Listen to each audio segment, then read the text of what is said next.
From the TFNB Your Bank for Life studio, this is 365 Sports. Presented by IdealMRI.com. Premium quality MRIs, convenient, affordable. That's ideal. And by Texas Farm Bureau Insurance. We are Texas Farm Bureau Insurance, your insurance provider built by Texans for Texans. And we've been protecting families in our great state since 1952. TFNB, your bank for life, serving Central Texans since 1889. Now it's time for 365 Sports.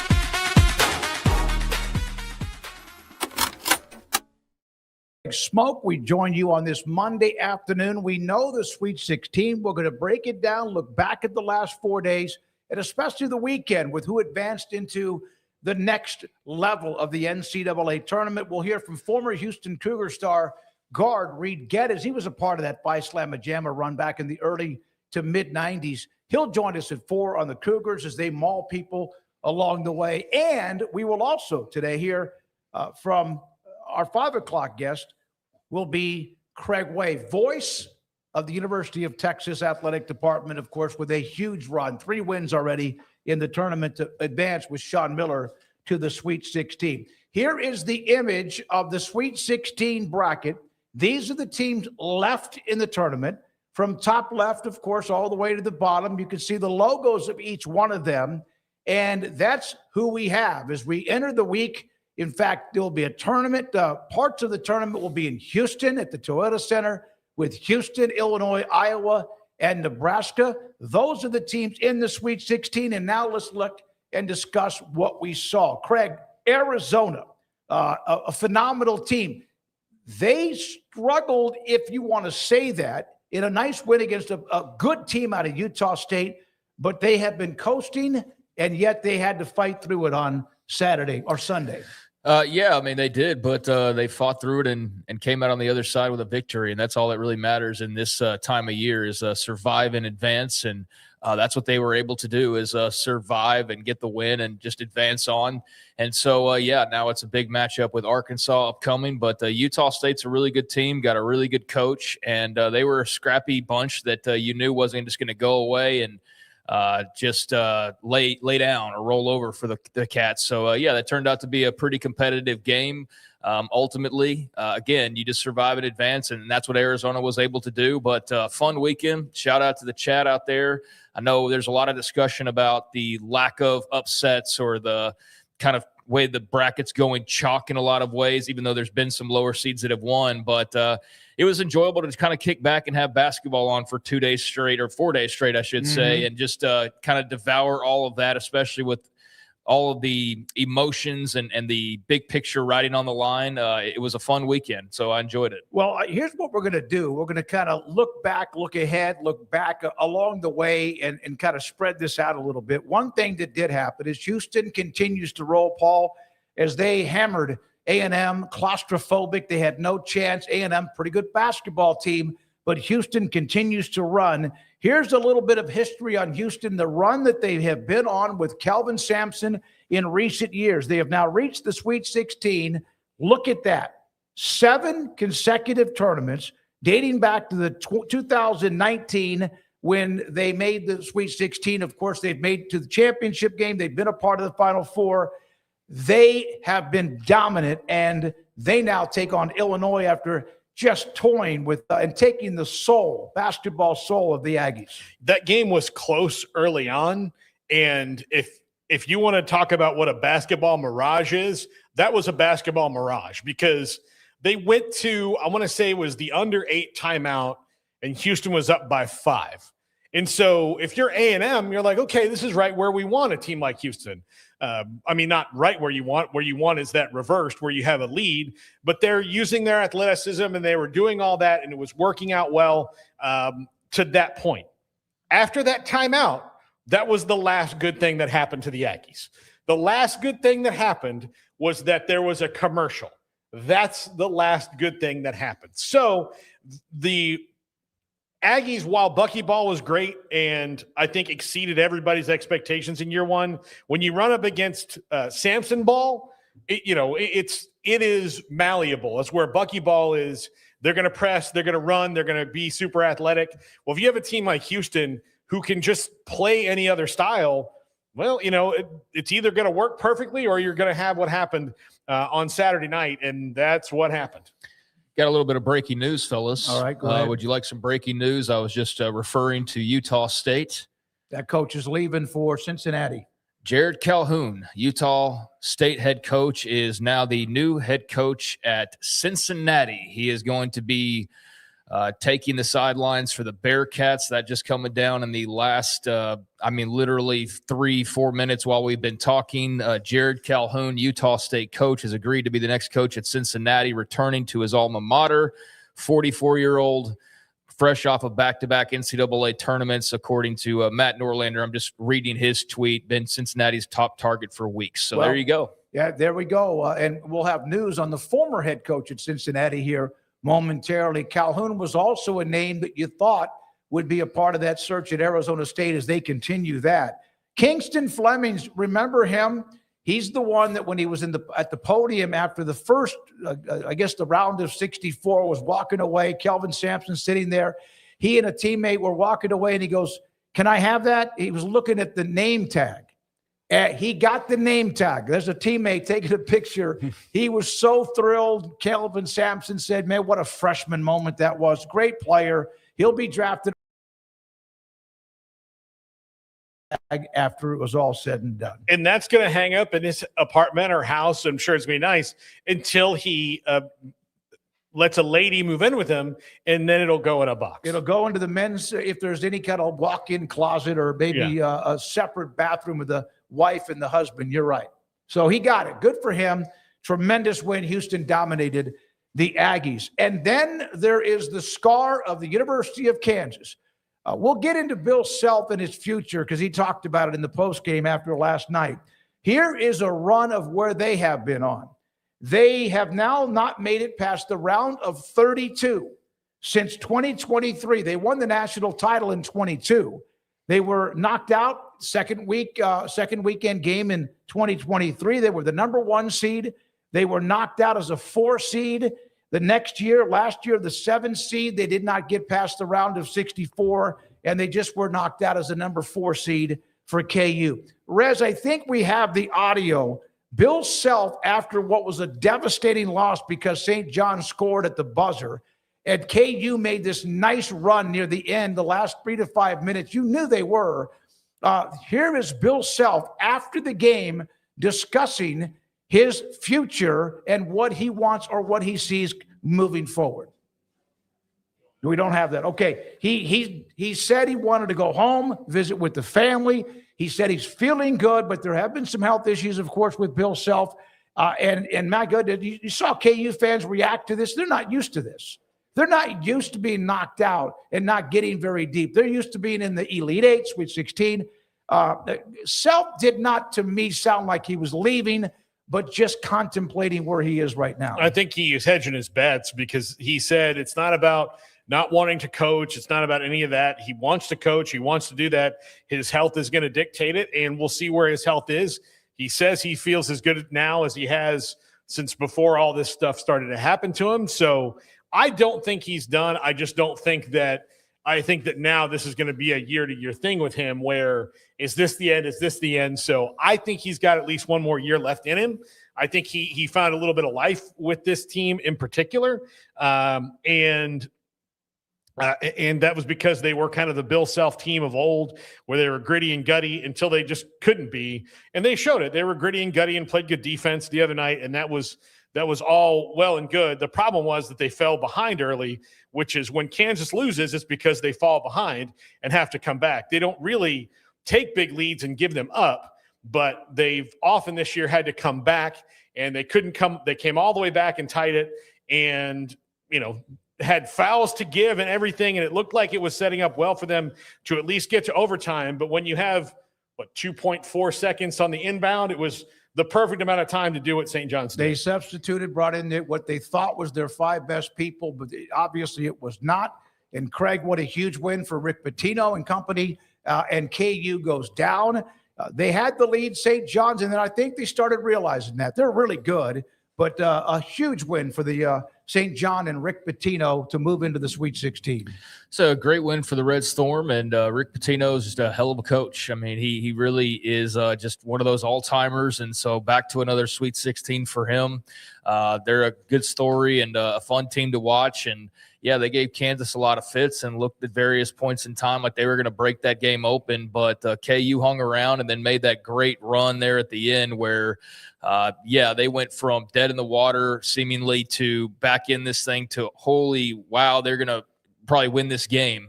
And then just too much time on the clock, went with the fouls to give and tried to limit St. John's to as little time as possible. And even as much as they tried to kind of do that, you wish they'd almost have left another second less on the clock. Just one more second would have been off, and maybe he doesn't even get close enough to the basket to make that shot. But they tried to play it as well as they could. St. John's played it even better, and what a great play to end what was a hell of a game and a heartbreaker for Kansas, no doubt about it. As far as Bill Self goes, I think he still enjoys coaching, best I can tell, and I'm not pretending to know the man from this wall next to me, but I do think that he doesn't really strike me as the type of guy who's fed up coaching just yet. This might have been a tough year. He might have had some tough years of late because of health issues, but I think he's still got some love for the game and some energy left to keep this thing going on. I think he'll probably like to not have to deal with a Darren Peterson-like years as far as maybe dealing with all those types of questions and it kind of overshadowing the season you had with this particular team. So maybe kind of get that taste out of his mouth, come back and see what they can do with next year's team. But I'd expect him back based on nothing than my own hunch here. But sure, it's going to be an ongoing question for him, much like to a different degree we saw Kleiman and K-State. You started to kind of get these hints that maybe he would be out. Utah and Kyle Whittingham, they were seemingly trying to force him out, although he wasn't shying away entirely from the retirement questions. Bill Self's not shying away from it. But I'm very interested to see how long he takes and what that decision will be. But he strikes me as a guy that's still got some gas left in the tank. Darren Peterson, 21 points, 5 of 15 shooting. He was 3 of 8 shooting three. There were a couple of isolation plays he made that helped cut the lead, and eventually KU ties it. He also had 4 rebounds. He had 3 turnovers, 4 block shots, and had 4 rebounds in the game, as I mentioned earlier. But he never had that, let me put you on my back, Carmelo Anthony, Kemba Walker, Danny Manning. It never happened. We kept waiting for it. Paul, you kept talking about it. Yeah. Looked like he was almost about to do that in the final minute or two, but not enough, and St. John's moves on. I think had they gotten overtime, we probably would have seen something pretty special from him, like the TCU game. I do, because he had just had those clutch moments. But they didn't get to overtime. But here's the thing, is he had some really nice games. He's a phenomenal talent. He's going to maybe still go one, who knows. But it was always like, now it's over. Now it's over. There's no more, well, I think he's about to light it up. And nothing against the young man. I don't know. He's a great player. But it just never, couple of really good individual isolation plays, but it never did materialize. Well, and then I thought the very beginning of the game he's about to do it, because he started out bam, bam, 3-3. And then that was kind of it for a while for Kansas and offensive explosion. From then on, it was, chipping away like Andy Dufresne and Shawshank Redemption until they got to the end. But instead of Andy Dufresne, it's like he got to the wall and it was like, oh, no, another wall. So that's what happened to them. I do think, because I think just having watched him all year long, I think those moments, those masterpiece moments I was looking for, come in those crunch time situations like he did against TCU in overtime where they came all the way back. I was seeing the same thing kind of play its way out, and then he was dominant. But then St. John's was like, no, we're not going to let that happen. So that pretty much took that out of it. So KU is out. And Craig, you want to add anything else to that, please? Yeah, he's an excellent player. It's sad to see his career finish short of what Kansas fans were hoping for ultimately, but he did provide some great memories, also provided intentionally or unintentionally a lot of headaches as well. Like I said, with Bill Self, I think the KU fan base will definitely give old Darren Peterson a slap on the back and say thanks for what you did and you're a great Jayhawk, but I don't think they're going to be mourning too much that he's now gone, and they can kind of just get back to hopefully more of a normal next year where you're not debating the entire season on whether your star player is really all in or not, because that's what a lot of this season turned out to be. And so that wasn't fun for anybody. As beat up as he may have been, I think, he was a great player, especially at his greatest moments. You saw why there was all of this talk about this guy, but unfortunately, when they needed that most to show up, it wasn't quite there to the point that they could ride that to victory and into the Sweet 16. So we knew that Darren Peterson was at a crossroads as far as his health, and if he was going to be able to go all out, it would be now. And it all rounds out and results in their second round exit. So that's the end of that. And good luck to him in the NBA, because that's definitely where he's headed now at this point. I think the silver lining to the Kansas season on Darren Peterson was, had he been truly, his teammates loved him. They had great chemistry with him. They loved him. They weren't mad at him for any of this stuff. Had that been the case, it wouldn't have gone as well as it did for them even now. So. Well, Iowa beat defending champion Florida yesterday in a dramatic win as they hit a 3 with very little time left. And then Florida just had a horrible possession at the end of the game. The picture you see on the screen was from the night before when Nebraska beat Vanderbilt. Look at the freeze frame. No time left. Red lights on the backboard. The ball is about a halfway through the cylinder, if not more, going to drop in the net. That was the star, Tyler Tanner from Vanderbilt, who was fabulous, almost taking a win away from Nebraska, who's kind of been a fun story, obviously. But, God, how did that ball not go in? It just had too much rattle to it. Yeah, that's one of those just hold your breath types of moments on both sides. And fortunately, Nebraska fans who were there in mass were able to exhale with joy and excitement and realize that that rattle resulted in a Sweet 16 trip that had to be completely unforeseen for most everybody involved. As much as you feel like the program is maybe in the right direction, Nebraska in the Sweet 16 is just really unbelievable stuff for that fan base to be experiencing. So I don't think there's anybody happier than the folks in Lincoln, Nebraska, basketball school, University of Nebraska now, right? Yeah, that was a hell of a way for that game to end. It's been a hell of a run for the Huskers, and heartbreak obviously on the other side. That's how these things go. Only one team's going to be happy at the end of this thing. Although I think Nebraska is one of those teams, depending on how this ends, regardless of where they finish at this point, they're going to be happy with making history the way they have. But yeah, they're not done, and they're a fun team. So plenty of the results weren't necessarily dramatic, but there were some dramatic moments, and that one right there was definitely a dramatic moment where you're just at the whims of gravity and like inertia and whatever, like spin and whatever else resulted in that ball not going in and going out instead. But yeah, that was a hold your breath moment for sure. I have to commend Amanda. We brought up the KU loss. She tried to help me through the game at the end, because I literally was like the guy breathing air back and forth inside of a paper bag because I was having like asthma or something like that. That's not real. Just ask Cam Scatterboot.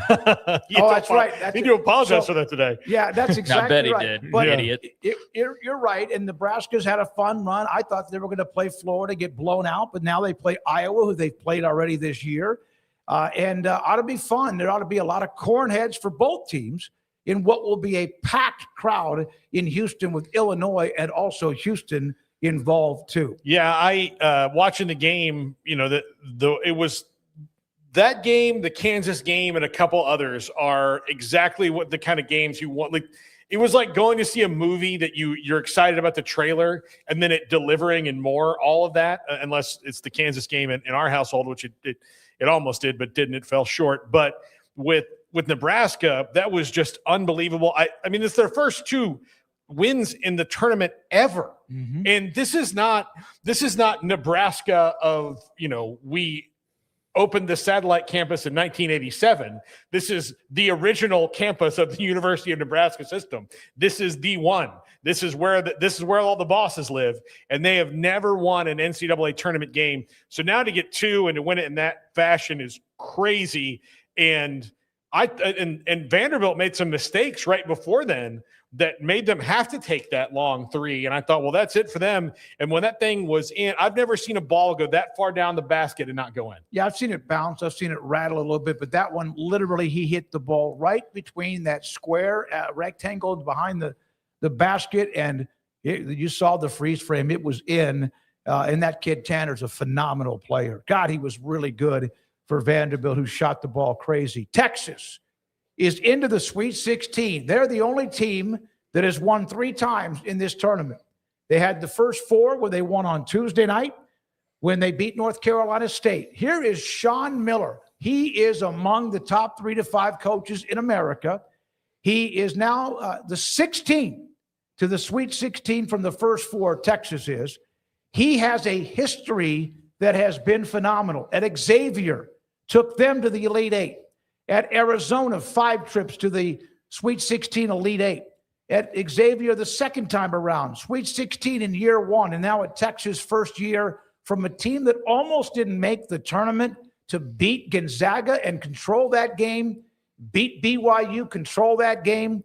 But he has never taken a team to the Final Four. We'll see what happens when they play Purdue and Matt Painter, who picked up his 500th win this weekend. Well, it's Shawn Miller's first season, and you don't really, in most coaches' first seasons, like hit your stride until later on. They had an early stride, then they had a lull, then they just kind of were for a little while. Texas was just kind of there. They'd win a couple, they'd lose one, they'd win a couple, they'd lose one. There was nothing about them heading into the tournament that said this team has momentum. Not that they were bad. They weren't really all that great. They had lost 5 of 6 and lost to 12 and 19 Ole Miss. Yeah, exactly. So they were, there was no reason for you to think that they would have in 3 games in 5 days be able to do this. But also, when you do spend as much money on NIL and talent acquisition as you do, and you do have a coach like Shawn Miller and a staff like he has, it doesn't matter when it turns on. If it turns on, in the first 4, and that's when it turned on for them. Bottom line, that's when it turned on for them. So turned on for them in the first 4, and they're in the Sweet 16 now, which I don't even think the most Texas-y Texas fan would have told you that that's where they expected them to be at least year 1, especially after the last 2 weeks of the season. Yeah, no, they're now 18-14, Ole Miss losing. None of that matters. They've won 3 in a row. They believe as much as anybody left in the tournament. Yeah, I mean, I'm not a basketball expert by any means, but that was a team that I did say at the very beginning of this tournament, if they get hot at the right time, which is now, then they could be really dangerous. And here they are. You got 3 wins and a couple of really impressive ones over BYU. They really controlled that game. AJ DeBansa, sad to see his career wind down as well in the college ranks. Saw a couple of big-time players out of the Big 12, both he and Peterson wrapping it up this weekend. But, yeah, Texas is mightily impressive. The talent was never a question. It's just, can you put it all together? And then if the talent's clicking and the chemistry is there and you've got a coach who's experienced and wise when it comes to this time of year as a Shawn Miller, I mean, this is why you hired the guy, was to go take you on deep tournament runs. So I think it's interesting that A&M feels like they were playing with house money, just being where they were, buckyball, year 1, all this. Like, hey, yeah, we got blown out by Houston, but we're still on the right trajectory. And, hell, I think Texas has got to feel like that, but even a little bit more, because I don't quite know exactly what expectations were for Shawn Miller right away, but to be in the Sweet 16 when it was a year where you were kind of being debated on whether you deserved it at the end. And fortunately, you'd had some big wins that made it a little bit less of a question compared to an Oklahoma or a Miami of Ohio, but you were still sort of riding that line a little bit. And now you got your invitation and you've taken full advantage of it. So, yeah, Texas has been very impressive. And I don't know if you consider them like one of the surprise teams, but in a field where there's not a lot of surprise teams, I guess they're as much of a surprise team as anybody. He was asked about if Texas is a Cinderella, and his answer was, we don't here at this school, no matter what, we don't have Cinderellas. This is the University of Texas. We have an expectation. But no, this team has a feel like that, no matter what, and no matter how, the standard and all that. This is a team that if they keep going, if not, or they are one of the top 2 or 3 stories in this tournament. Yeah. Stories. I do find it admirable that you can't be that you've decided that you can't be the We Are the Joneses university, which is a long time ago they said that, but that's how they carry themselves. And their coach isn't going like, yeah, we're just a fun little feel-good story, because they know that, like, they're not High Point. Like, that's not who they are. They're not High Point. They aren't VCU who's gone. They're a great story, though, because they are a team that failed to meet expectations until they were very much looking at a first-year failure, and now I've turned it around. And remember, they hit Tremont Mark hits the shot at the basically with 1 or 2 seconds left to go from Tuesday into the next round when they beat BYU. They've hit some clutch shots, not just Mark, but others in the last 3 games.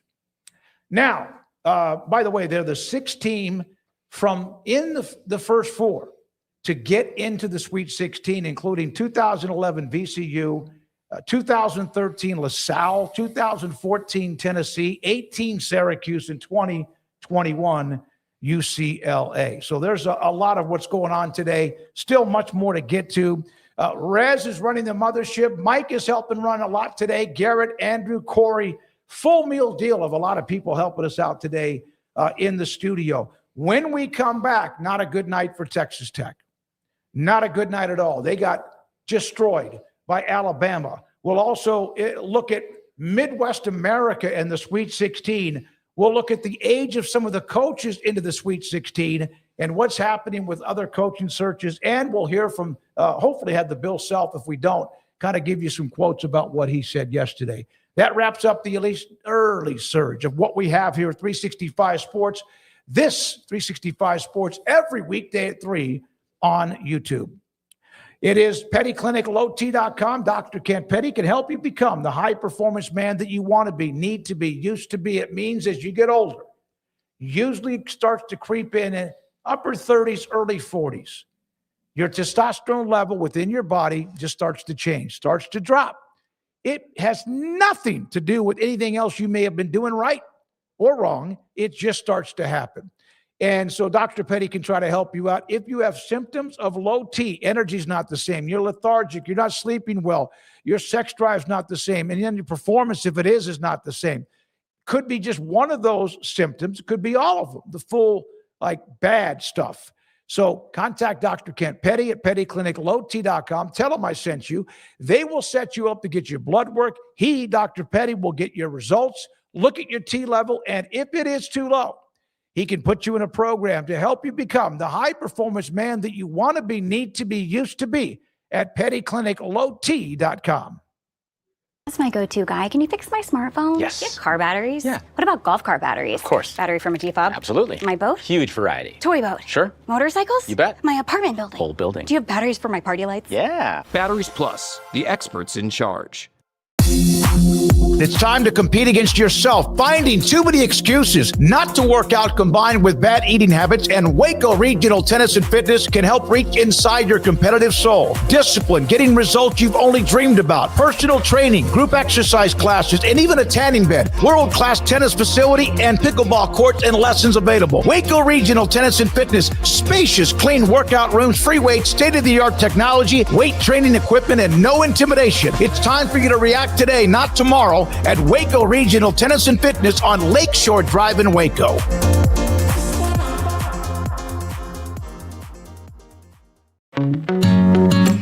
Established in 2007 and independently owned, Alliance Bank Central Texas is committed to helping families and businesses meet their financial goals. From their tellers to their board of directors, they know the importance of superior service and competitive products. Customers have confidence knowing that their financial needs are in good hands. It's your bank, Alliance Bank Central Texas, with 2 Waco locations, 4721 Bosque Boulevard and 191 Archway Drive on Highway 84, and at alliancebanktexas.com. Member FDIC and equal housing lender. When you play hard, sometimes you fall hard. Sports injuries require special treatment. At Southwest Sports Medicine and Orthopedics, our team of expert doctors provides athletes and active adults with comprehensive sports medicine care, diagnostics. Whether you're in high school, college, or beyond, we'll help you get back on the field. Call on the team physicians for Baylor Athletics. Call Southwest Sports Medicine and Orthopedics.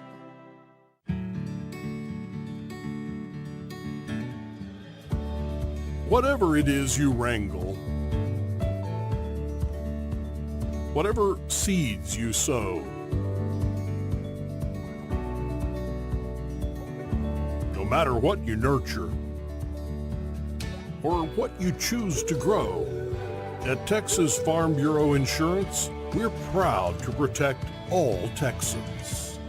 You got batteries for my side-by-side? Yes. Replace my flashlight? Sure thing. What about my business? Ooh, good one. 100%. Batteries for my fleet of trucks? Gas floor scrubbers? Yes, and fire panels. We have pallets of batteries. Well, what about... As your go-to guy, if it needs a battery, we have it. Well, that's all you had to say. Could have led with that. Batteries Plus, the experts in charge.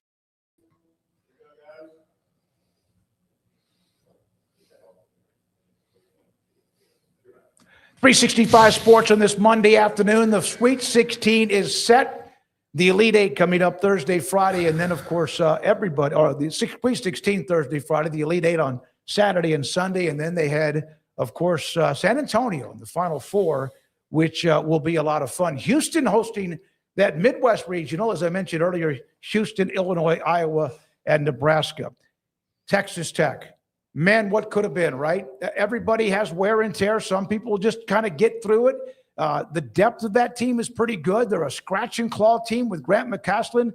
They did lose JT Toppin. They've had some bumps and bruises, and it seemed like they just flat ran out of gas against an explosive athletic team in Alabama, and they lost.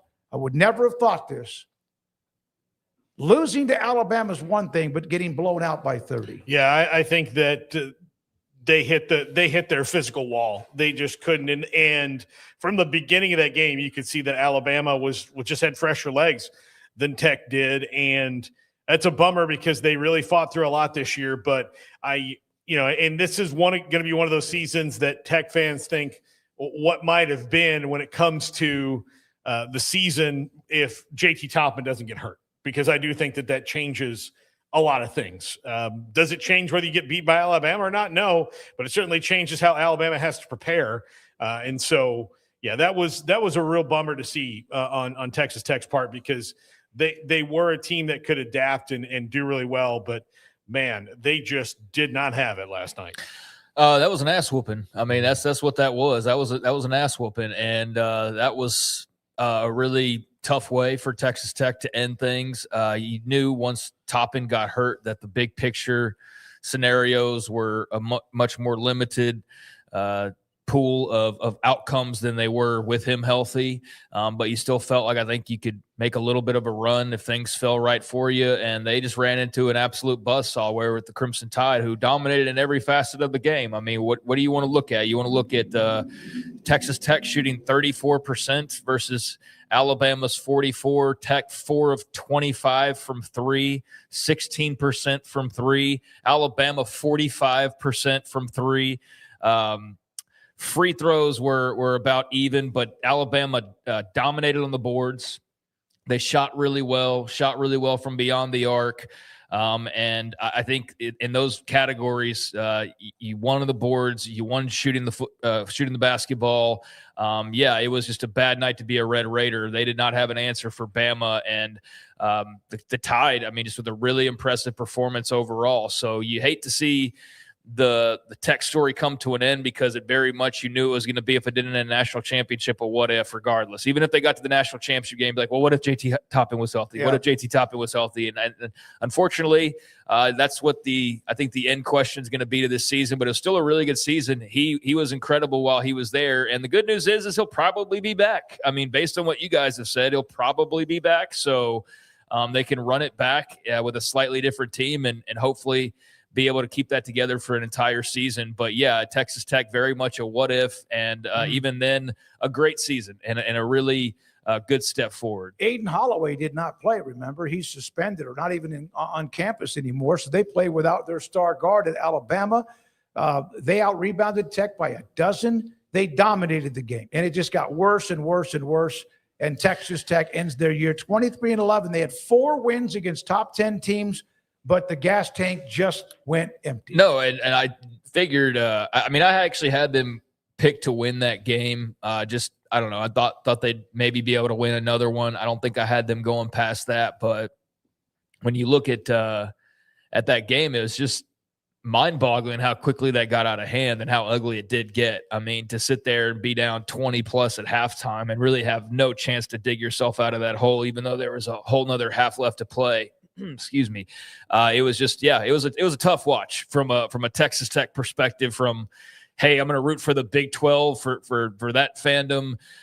It was not a good watch. It was only good for Alabama fans and those folks who had Alabama beating Texas Tech in their brackets. That was it. Yeah, 4 consecutive years Nate Oates and Alabama have reached the Final Four. And then there is this list. He does a good job. He's just not the most likable guy in the world sometimes, There is this list of the conferences and who's in what. And when we look at the Sweet 16, you look at the list, the Big Ten is rolling. The Big Ten had 9 teams invited, and they have 6 inside the Sweet 16. The SEC has 4 teams out of the 10 that were invited, including, of course, the surprise in a way with UT. The Big 12 has 3 with Arizona, Houston, and Iowa State, and they've all looked incredible through the first 2 rounds. And the Big East with UConn and St. John's, and then the ACC, and they had 9 invited to the 8, ACC, and Duke is the only remaining team there. Yeah, I'd made a prediction that the Big 12 would have the most, which would have meant like everyone but 1 or 2 teams making it through. And obviously KU's out, BYU's out, UCF out, and the Big 10 had so many more had more teams, so that would just stand to reason that they would be the one with the most in. Of course, the SEC has a surprise, but there's always going to be one of these leagues every year that is going to be very disappointed itself. Last year, I do think it was the Big 12 because they fancied themselves this big basketball conference, and Houston was really the only shining light in it last season. They played for the title, but like all the rest of the teams kind of got passed by. This year, if you want to talk about a team that fancies itself a basketball conference, it's the one that didn't make any good football decisions for 30 plus years because they love basketball so much. Getting one team through, your marquee, one of your marquee teams, Duke, is the one. Your other one, UNC, is now debating on whether they're going to keep their coach or not. And that's a huge deal for you. Miami got a win and then took a loss, so it's tough. I mean, it's tough for the ACC. So if you're sad as a Big 12 fan, at least you're not the ACC. No, they look good, those 3 teams that have made it into the next round with the Big 12, but got obviously some great challenges ahead of them. Yeah, I mean, give the SEC a ton of credit. As much as I know people don't want to do that, you've got to. I mean, they went and they had big representation last year. They won the national title. I say they, but Florida won the national title. And then this year you get a large number of bids once again, more than anybody with 10. And you're sitting there with just the 4 teams remaining, but still 1/4 of the field is SEC teams. So, yeah, they've done a good job in back-to-back years of putting a lot of teams in, but having some real contenders there still standing down the stretch to try to add another title back-to-back with Florida. But the Big Ten is certainly going to have something to say about that. And I think the Big 12 still got something to say about that, even though they're only down to 3 teams. But, yeah, the Big Ten having 6 of their 9 teams is really impressive stuff. And I think when you start looking ahead, a lot of feelings about, that's going to get whittled down pretty quick, or the SEC's allotment's going to get whittled down pretty quick. But, yeah, I mean, they've both put in 10 out of the 16 teams, just the 2 of them. So when you start talking about like the big picture stuff, that's a feather in their cap if you want to just stop at this round. We'll see what it looks like in the Elite 8 and what it looks like in the Final Four and so on. And ultimately, all that matters is who wins the national title at the end. That's all we're going to remember from this, not how many teams one league had in the Sweet 16. But since we are at this stage, you do look at it and you go, hey, 6 out of 9 for the Big Ten is pretty damn great.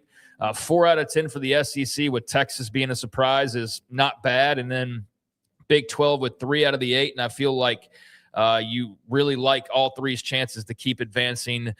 Big East with the 2, so their time of year to get some spotlight. They still got a couple of teams remaining, and then the ACC with just the 1 team still in it at this point is a pretty damn good one. Yeah, it is not very good, but it is a good one. It's also 1/16 though of the final 16, so that's not what you hope for. But if Duke goes and wins it all, again, it won't matter in the end. That'll count for the ACC if you want to do the conference tallies, however you want to. You're going to get whittled down 8 of them. There's going to be 8 left. How many are going to be from By the way, Iowa and Nebraska play this week, and so that's going to at least knock out one as far as conference against conference. And then look at this map.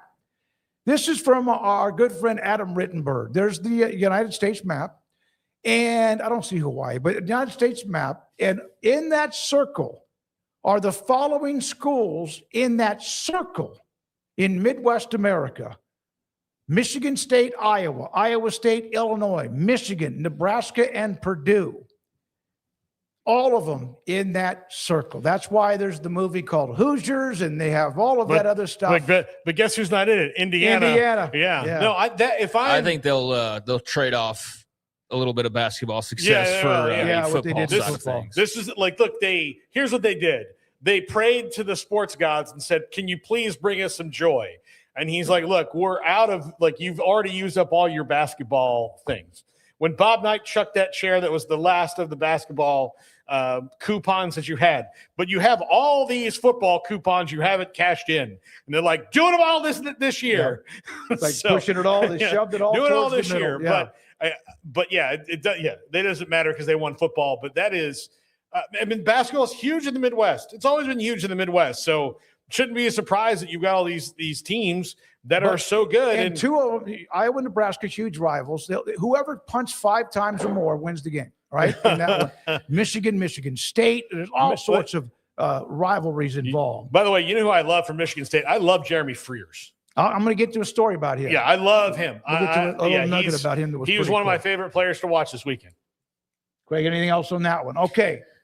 Go ahead. No, I think it's just a year where that happens to be the case, where they just happen to be in that clump of schools. But it's cool to see for Midwest basketball fans who want to like beat their chest over who's got the best basketball in the country. Right now, it's the Midwest. It's the Big Ten, arguably, with the most teams still remaining. But weird how that's worked out, where that clump has generated so much success this year. And we'll see how deep they get into it. But, it's some basketball-loving part of the U.S. right now. Florida, by the way, losing that game when they did last night.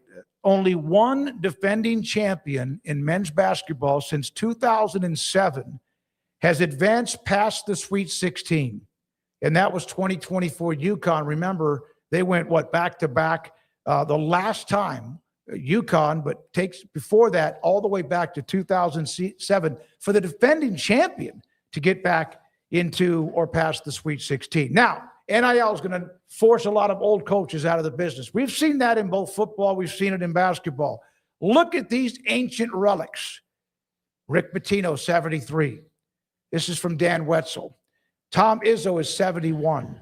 Rick Barnes, 71. He looks very, very young. Kelvin Sampson, 70. John Calipari, 67. And all of them are right in the thick of this Sweet 16. And all of them 67 years old and older. Good for them. I don't know what else they would be doing right now, other than I guess maybe one or two trying their best at the NBA, and some have kind of dabbled in that already to little to no success, to the point of coming back to college basketball. So there's a lot of old great coaches. Pretty soon we're going to have a large a lack of experienced head coaches of that caliber, because at some point all these guys are going to retire at about the same 2 or 3 year stretch, I would imagine, or somewhere thereabouts, given they're all about the same age right now. And I don't anticipate they're all going to coach till they're 83 years old. So there's going to be probably a couple year period here in the not too distant future where we're going to lose a lot of really quality, successful, legendary head coaches just based on age. But it's cool to see them all kicking around. I mean, there's a lot of great coaching out there. That was one thing that was evident this past weekend. I love watching Kelvin Sampson teams. I love watching Pitino do what he does.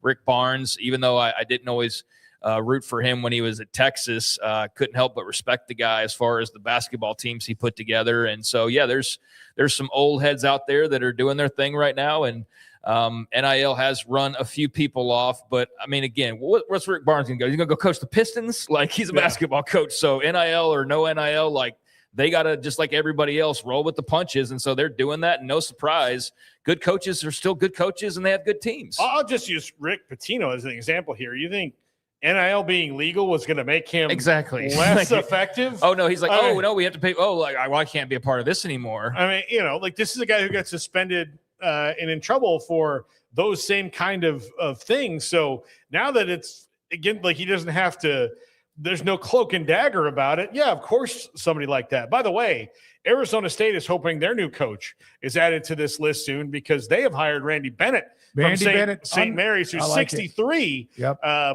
Yeah, and if you like tough, hard-nosed basketball, that's what you're going to get at Arizona State. So Arizona State and Cincinnati have tied them up just in the last hour. Yeah, I think Paul brings up a good point of like, yeah, it's not like these guys weren't dabbling with NIL and envelopes and lockers and things like that in the past. So, I don't think too many were dissuaded by now having to pay players. I think they were all just like, all right, now it's above board and now we cannot be secretive about it. So I think, yeah, they're definitely thriving and not shocked by how things operate these days. I think it was harder for football coaches than basketball coaches because of the sheer volume of recruits you have to deal with. If you just kept it to, let's just say theoretically 25, because that was everybody's signing class every year. So if you just kept to negotiating to 25 people for a contract, that's still really hard. And now it can be upwards of 60 with the transfer portal and all that you have to do. With basketball, no matter what, the most people you have to talk to get negotiated and done is 12. Well, ask Scott Drew. Yeah, it's hard, but still 12 is less than 50. I know that. So I think that's why it's maybe been a little bit harder for football coaches than for basketball coaches because the volume is completely a different thing.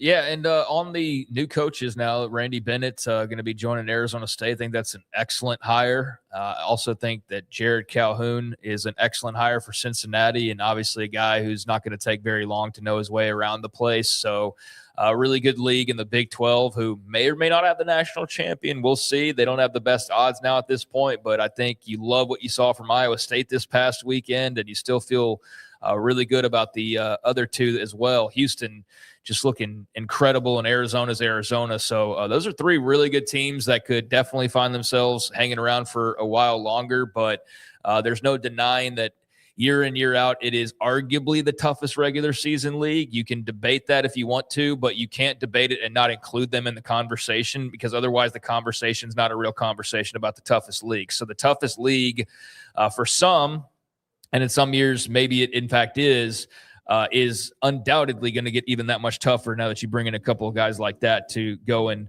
make over these programs in both Cincinnati and also in Tempe. So I think that's a couple of really exciting hires if you're just a hoops head who's looking for the best of the best and who could take those programs and raise them up a level. I think you got two really good candidates right there. So yeah, that's a couple of really interesting hires dropping officially here in the last 30 minutes to an hour or so. But I think both on paper, excellent hires for both of those schools. So Randy Bennett has been at St. Mary's since 2001, and they had a nice run. They haven't been as successful once they've gotten into the tournament, but he's coached at a lot of mid-majors.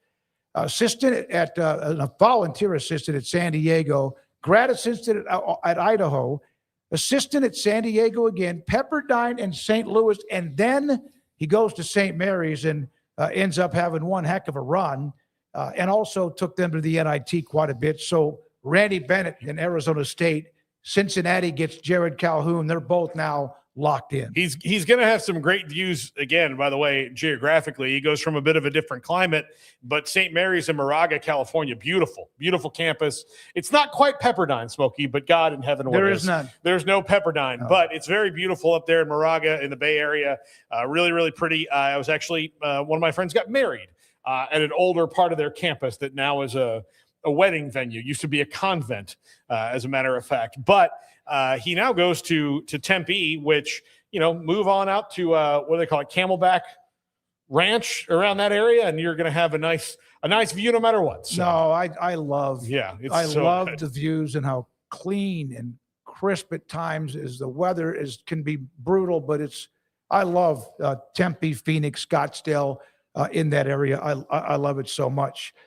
Bracket Cat, I don't think he's in the chat today. He put out before the tournament began, and I saved this because when anyone goes off on a limb and this is what he said. Bracket Cat, when somebody we had on was discussing whether or not I think that KU would be into the round of Sweet 16, and not many people would be surprised at that.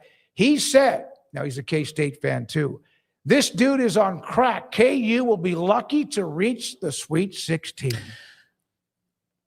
I mean, I guess technically you were right, but they were not far off at all from reaching the Sweet 16. So I don't think you needed crack to really project that. I love Bracket Cat and appreciate Bracket Cat, but yeah, K-State or Kansas was a missed layup. Another second off the clock if you just wait a couple half seconds more on each of the timeouts that you were doling out there at the end. If you timed it just a little bit better, he doesn't have quite enough time to get around and to the hoop as closely. Maybe that layup's tougher. He doesn't make that shot in there in the Sweet 16. So, yeah, that's one of those where you proved to be correct, but by the hair on your chinny chin chin, that's for certain, because KU looked every part of a team that could have been in the Sweet 16. They just couldn't finish it there at the very end. And I can understand if you were watching that game somewhere thereabouts in the second half and they were down double digits and they could not seem to get any closer. And every time they did, you'd see that the lead just, there'd be a little bit of a run and it'd go back to, all right, they're down 10 again, down 8 again. They're not going to be able to close this gap. And then they eventually had that run there at the very end and made things just exciting and electric. And I remember the play-by-play announcer just kind of sat out on going into the commercial break there at the end. And I just found it really interesting because normally like, we'll be right back. And and he just laid out and just let the crowd, the Kansas crowd, just kind of take over and just fade into black. And I thought that was very well done by whoever was producing it. But yeah, I mean, they were in the mix, man. You were ultimately right, though, but they were not very far off, if at all. I don't think part of it is Kansas State. Oh, but of course. I think part of it is he saw that they were a hit and miss. Pistons weren't always. That's fair. They were. Yeah, so they were. He made the comment. Now, one of the note in coaching, Greg McDermott has won 365 games at Creighton, and they became really good and have been good in basketball. Not so much this year. He is on his way out to retire after 25 years as a Division I coach. Alan Huss will replace him as the Blue Jays' next head coach. They're in that Crown tournament in Vegas. Creighton is. So he'll finish that up, whether they win or not, or lose or whatever, and then he moves on. They've been good. Creighton's been one of those really good, not Gonzaga, but they have been very good when it comes to being in the mid-major. Well, they know who their guy is, so that's good. No drama, no big search. You can just pivot and roll right into the next phase, the next era of basketball there. But, yeah, long-time head coach. Good luck to him and whatever's next. Don't know if he got tired of all the NIL and everything, but considering he was at a place that didn't have necessarily all the best resources compared to who they were tangling with in March most often, he did a really good job there. 365 wins there at Creighton alone, a 660 winning percentage, winningest coach in program history, won nearly 650 games just overall in his career, 10 NCAA tournaments, 3 Sweet 16s, and Elite 8 just, what would that be, 3 years ago now at this point. Yeah, he did a really good job there, and so good luck to him and what's next. I think what he said from the beginning when he was born, he goes, I'm going to go coach at Creighton, and I'm going to be there until we're not as good as Nebraska one year. And they lead the series all time against the Huskers, got beat pretty badly in December. He's a heck of a coach. I kind of like his kind of seemed like he's got a great sense of humor, but you always look at him and you're wondering if he's about to be pissed off about something. Well, that's a lot of basketball coaches out there. It is a weird little arrangement we have right now where Indiana's good at football and Nebraska's good at basketball. And I've heard you talk more about Nebraska basketball in the last 20 minutes than in 40 years. Well, because they've done something they've never done before. So I get it. I'm but 67 in May, and it's the first time I've ever had a chance to talk about it. It's upside down world for sure. Kentucky. If you think they're a little bit hot in Kansas, in Lawrence, Kentucky, they got blown out. I mean, blown out. And they now are going through their longest stretch of not reaching the Elite Eight. Now, that's high standard, but that's why they're Kentucky. This is 6 consecutive years where they have not had a team get to the Elite Eight. The longest stretch ever was 5 back in the late 80s, early 90s. So 6 consecutive years, Mark Pope and Kentucky don't make it, get blown out in the tournament, and they're not happy in Kentucky. Had a big-time payroll, too, when it comes to NIL. I think he's good. Remember, he moved from BYU there. He got the win in the first game in dramatic fashion, and that's I think that resuscitated him a little bit. But to get blown out by Iowa State like that, the worst loss in Kentucky history, right? Yeah, the worst loss in Kentucky history. I mean, that's not exactly momentum going into next year for the people around, but yeah, that was. I think he's back. I think they're going to give him one more year, but he's not really skating on. It was the worst tournament loss. Yeah, tournament loss. Yeah. Okay, that's what I meant. Worst tournament loss since 1972. So it's the worst tournament loss in a while, but it's not their worst ever. But it is the worst in 5 decades now. So the first round game definitely pushed to the side for at least a couple of days. The angst that you could very much feel building up there over the course of the last year or so, but especially the last several months, just doesn't feel quite right. I know that there's been, and I don't know how much this is still an issue, but in the offseason, it very much was a talking point about their media deal and how that's all working in-house, and maybe didn't make the best decision, old Mitch Barnhart, in signing them up for their broadcasting deal that at the time was announced was like, oh, this is like them being on the forefront, kind of doing something unique. And then you really read into the details and you go, oh, wow, they really handcuffed themselves with this thing and they ceded some control. And I don't know how much of an issue that still is, but I know that the grumbling that I originally noticed sort of surrounding that, and then some of the struggles along the way is full-blown like groans and moans now at this point of it's not good. That was as embarrassing as many Kentucky fans that are alive have ever experienced as far as a March game goes, hence the stat that we just read to you. So it's not good right now, and that is definitely a situation to monitor there in Kentucky, because I think that they're not going to sit around and wait around and let this thing just fester for too long. I'm not saying they're going to go make a move right now, but Mark Pope is definitely, I would say, on a hot seat moving forward. Yeah, absolutely, and they got to figure it out, and we'll see. KU is struggling. I mean, considering Kentucky's struggling, considering, and then you have others that are the blue blood. North Carolina might be firing Hubert Davis. His radio show today was postponed, and not sure about that decision. One other quick note as far as a coach and a quote. Byron Smith is the head coach at Prairie View A&M, and they played Florida. And Florida, this is a sideline reporter. A.J. Ross from CBS walked up to him for the little quick hit. Coach, Florida's on an 18-0 run. What more do you need from your guys to slow this down and get into their game? Byron Smith did not blink. He said, we need some help from the Lord. They're very good. Yeah, that's about what they needed. And Prairie View plays a super aggressive style. The first, I want to say, like 8 minutes of that game, you could see them trying to get in there. Yeah. And then it's just Florida was just taller and faster and stronger. Bigger, better, faster, stronger. And all the gumption in the world couldn't make up for the difference. And eventually that your meter just runs out. And that was them. Byron Smith was, being honest, 2-time All-Southwest Conference guard at Houston. He played at another Tyler Junior College. When we come back, Reed Gettis, University of Houston guard, on the Cougars rolling into the Sweet 16 in their backyard. That and more, and this. We appreciate your time as 365 Sports. The Baylor Club unveiling their transformational renovation. I've been telling you about that now for back in the spring when they started it. Nick Caldwell, the general manager, came in late summer, and man, have they done something bigger, better, faster, stronger. We just mentioned that, but also brighter, more spacious. The menu has always been really good with talented top chefs, and now chefs, but it's even better. Right now, coming up on March the 26th from 4:30 to 7:30, the reintroduction, kind of an open house to the Baylor Club inside McLean Stadium off I-35 in Waco. Members, prospective members, campus partners, media, if you want to walk in the door and be a part of that, you will see all of the changes and have a chance to get all the great food there inside the Baylor Club. Nick Caldwell, the general manager. It is March 26th, 4:30 to 7:30, a reintroduction of the Baylor Club. We're celebrating the Declaration of Allen Samuels in Waco. Right now, get $11,000 off a new Ram 1500 Lone Star, plus 2.9% for 72 months. Cash in on $11,000 off a new Ram 2500 Lone Star Crew Cab, or choose 0% for 36 months, plus no pay days. Feel secure with America's best full-size truck powertrain 10-year, 100,000-mile limited warranty at Allen Samuels.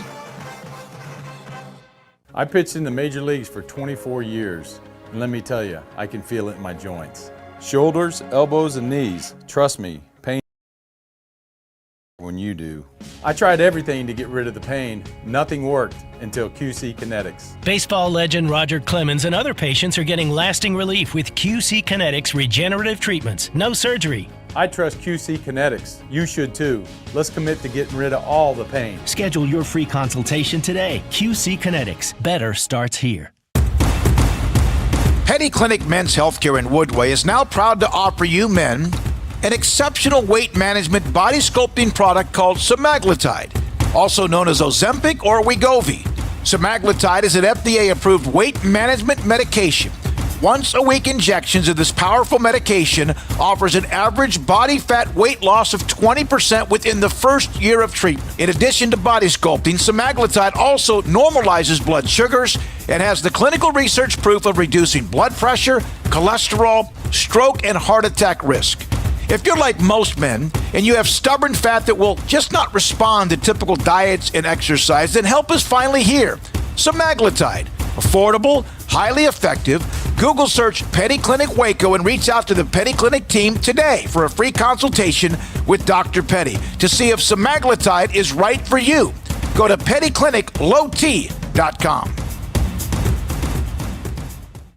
At Ideal MRI, we feel blessed to be part of the Waco community. We're a small family business here in Central Texas. At times like this, the cost of healthcare has never been more important. And unfortunately, significant illnesses and injuries still occur. And that's why Ideal MRI is open and here to serve you through this difficult time. So if you need an MRI, ask your doctor about Ideal MRI. You can schedule online in minutes at idealmri.com or call 833-IDEAL-MRI.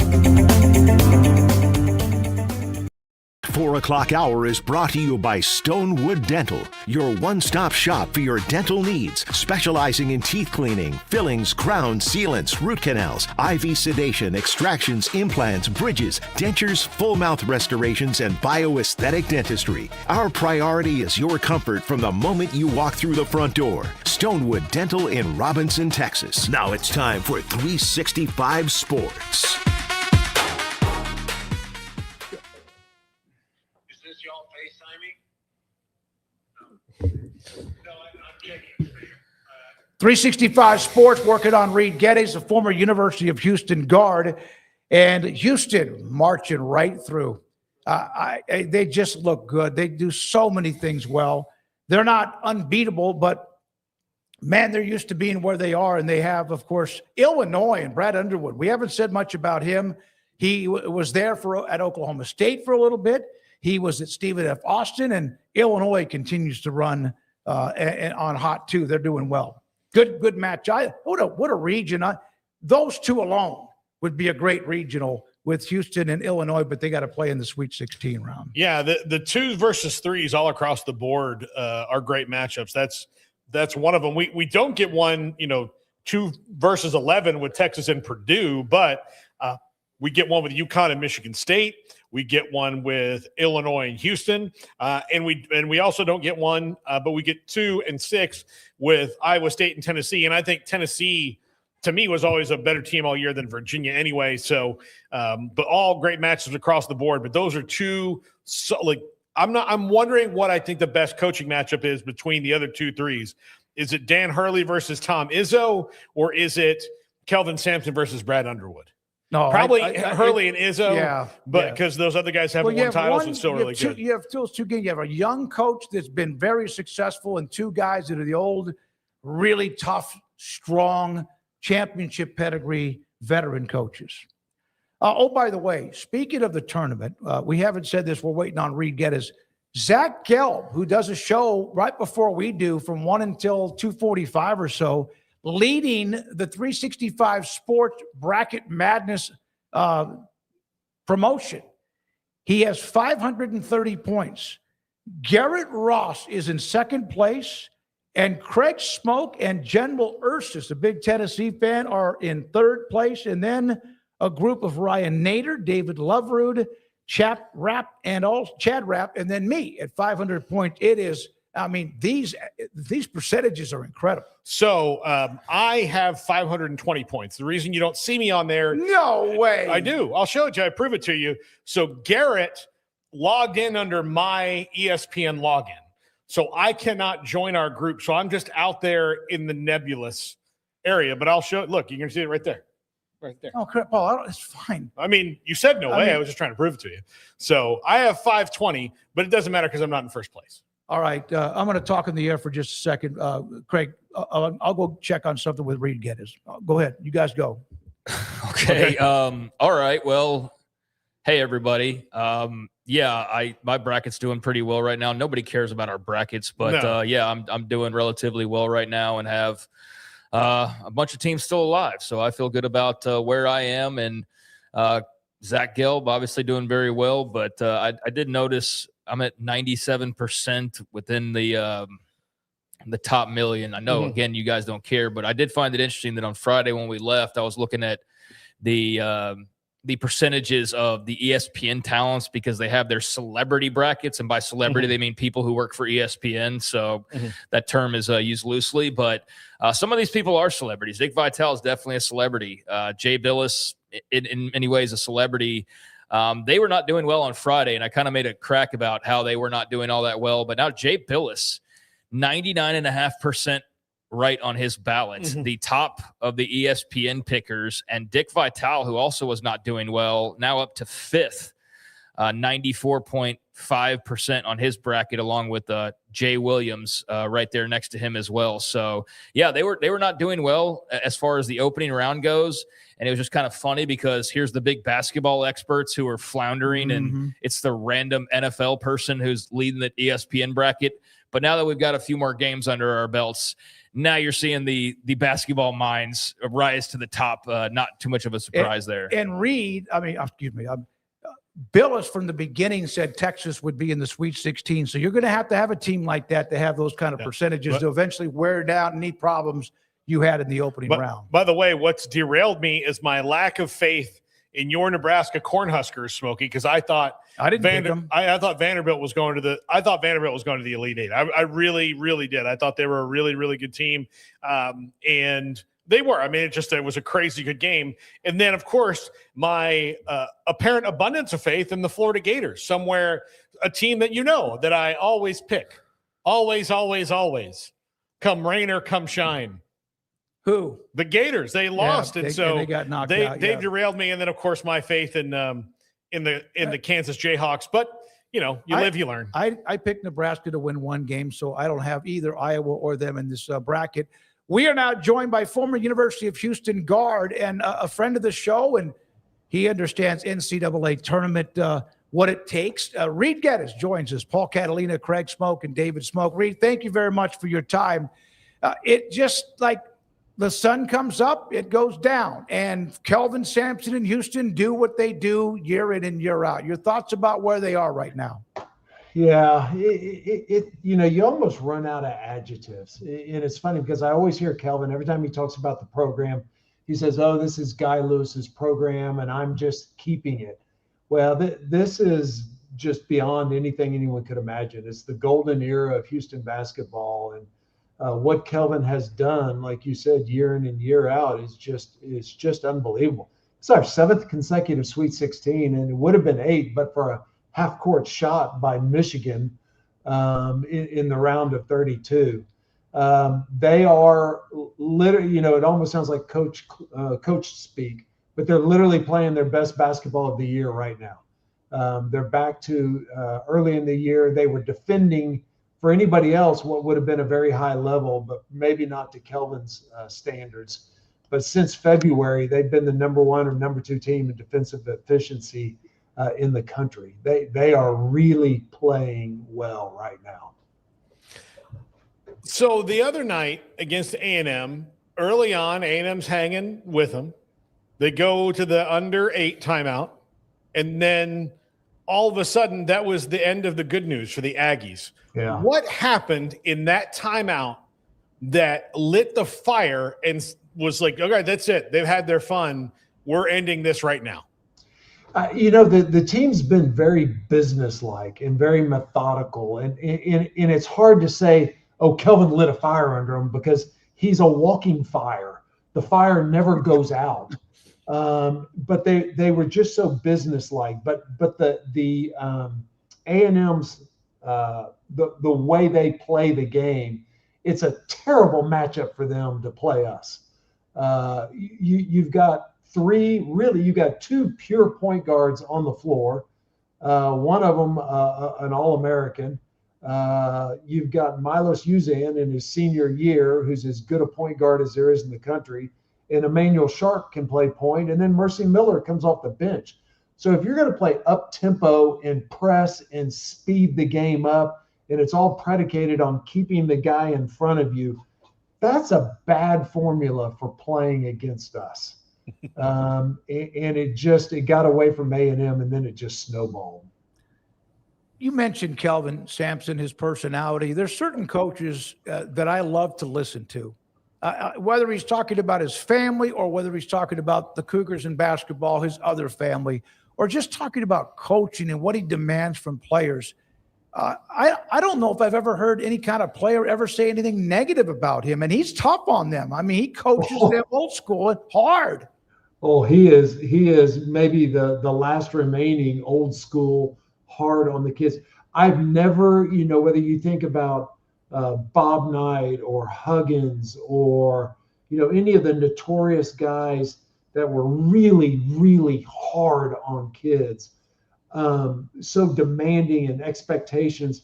I'm not sure I've ever seen kids that year in and year out love Kelvin Sampson beyond anything that you can describe. And that's how he loves them. And the ones that are successful are the ones that learn to separate the message from the messenger and how it's delivered. But it is phenomenal. It goes against everything that we think about young guys today, right? Young athletes. They've got to be coddled. They've got to be babied. And boy, I tell you what, you show up at our place and you're not gonna last long. But in this day and age of losing 4 and 5 guys every year, I think we've lost 2. We lost Caleb Mills because he wasn't going to get to play, even though he was preseason player of the year. That was the year that Jamal Shedd and Marcus Sasser showed up.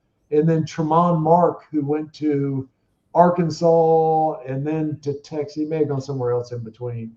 But other than that, I mean, we don't lose kids. And that's a testament to what you see on TV doesn't scratch the surface of the relationship and the credibility that Kelvin has earned with these kids and with their families and the parents. Reed, I think Kelvin is the best example of striking the balance. Kelvin, Bill Self, I'm trying to think. Tom Izzo's like this, where you can be a hard ass. You can absolutely do that. Yep. But you can't just be a hard ass. You have to be able to turn it on and turn it off. Is where I think there's a lot of coaches who I can either be a softie or I can be a hard ass, and they can't meld the two. He knows exactly when this is the time to ride them, and this is the time to let off the throttle and let them enjoy playing basketball. So I think kids want that. I think they want to be coached. They want to be coached hard, but they don't want to be treated ridiculously. And he's kind of a master of that. Yeah, I think those are 2 great examples, because Bill Self's the same way. If you can't wrap your arm around a kid's shoulder when you're walking off the court, then you've either made a mistake and made it personal, or he thinks it's personal, and that needs to be corrective, or it's going to be destructive. And I've seen Bill, holy cow, when Markieff Morris was a freshman, oh my gosh, I mean, it was unbelievable. But as soon as it's over, they're sitting over there on the bench on the court after practice is over, and Bill's got his arm around him and he's talking to him. And there are not many guys, maybe ever, that were as successful as those 3. But man, there's so few guys that can coach like that. Hey, Brad Underwood's one of those guys. Mm-hmm. We talk about that he was at Oklahoma State. I heard y'all talking about it. He's a huggy guy. He was at K-State, and he was a grad assistant, or I don't know what title they gave him. But he comes from that coaching tree, and boy, he will lay into you also. I heard him earlier in the week or before the weekend discussing the best memories of what he remembers the most is his relationship with players, which was something I'm sure all coaches, but Kelvin Sampson brings that up, and Underwood brought that up. It's not going to be a trip to this or that. It's going to be that in 25 or 30 years, Reed, they're going to still be in touch with me and vice versa. Yeah, I wish I knew more about Illinois basketball, because there was a great clip making the rounds on social media, and it was a group of former Illini players who did not play for Brad. And they came into the locker room after a big win, and golly, the things that Brad said about those young men and the foundation, and that's the culture that sets in, right? And we're not talking about treating your guys who've graduated and helped you build it. You're acknowledging, the past. And that's what, Kelvin does the same thing. He's made all of us old guys feel as welcome as anybody. And Brad Underwood's done that too. Kingston Flemings is very unique to me, Reed, in that, he's one of these superstar freshmen. And I think if you look around, most of them feel like they have the weight of the world on them, because everybody around them is waiting for them to just get drafted or to make that check, or whether that's true or not, that's how you got to feel, because everybody you meet the first time they meet you, treats you like you're this next big thing. Kingston Fleming's as good as any of them. He seems to be more having fun and living in the moment and not worried about the next thing as much. You seemed asked to take his name card after the press conference. Yeah, we had fun with that. And so Kelvin was like, freshman. It's the most freshman thing I've ever seen in my life. Yeah, it's interesting because forever, our program was predicated on doing more with less. Finding kids that were under-recruited and developing them. And that's Jamal Shedd and Marcus Sasser and really the reclamation project of Quentin Grimes. But that's what Kelvin's always prided himself. Now we're starting off with more. We bring in 3 All-American high school kids. And the biggest thing that you can say about them is they could have gone and made significantly more money somewhere else. But that hard coaching, they signed up for this. They it's not a surprise. You ask Kelvin, how do these guys, how do they take it? And he's like, what are you talking about? When we're recruiting them, we bring them to practice, and it's not like you clean up for the guests and you put on a show. They see how he coaches and how the staff develops and how they work. And these kids chose to be a part of that. Kingston Fleming has been our best player since the opening tip of the first game, and it was evident to anybody who watched. He is ridiculously talented, and he was the least touted of the 3 big ones. But he gives us something we've maybe never had. I'm gonna have to think about that. We don't get a lot. Our offense is predicated on creating mismatches and then attacking mismatches. So a lot of times our shots we make are really, really high degree of difficulty.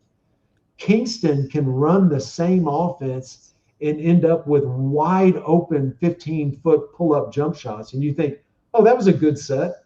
It's like, no, Kingston's so fast with the ball, and he stops so quick, and he's freakishly athletic that he comes down and he just gets easy baskets. And you think, if you're commentating and you're looking at it and you're going, well, that was too easy.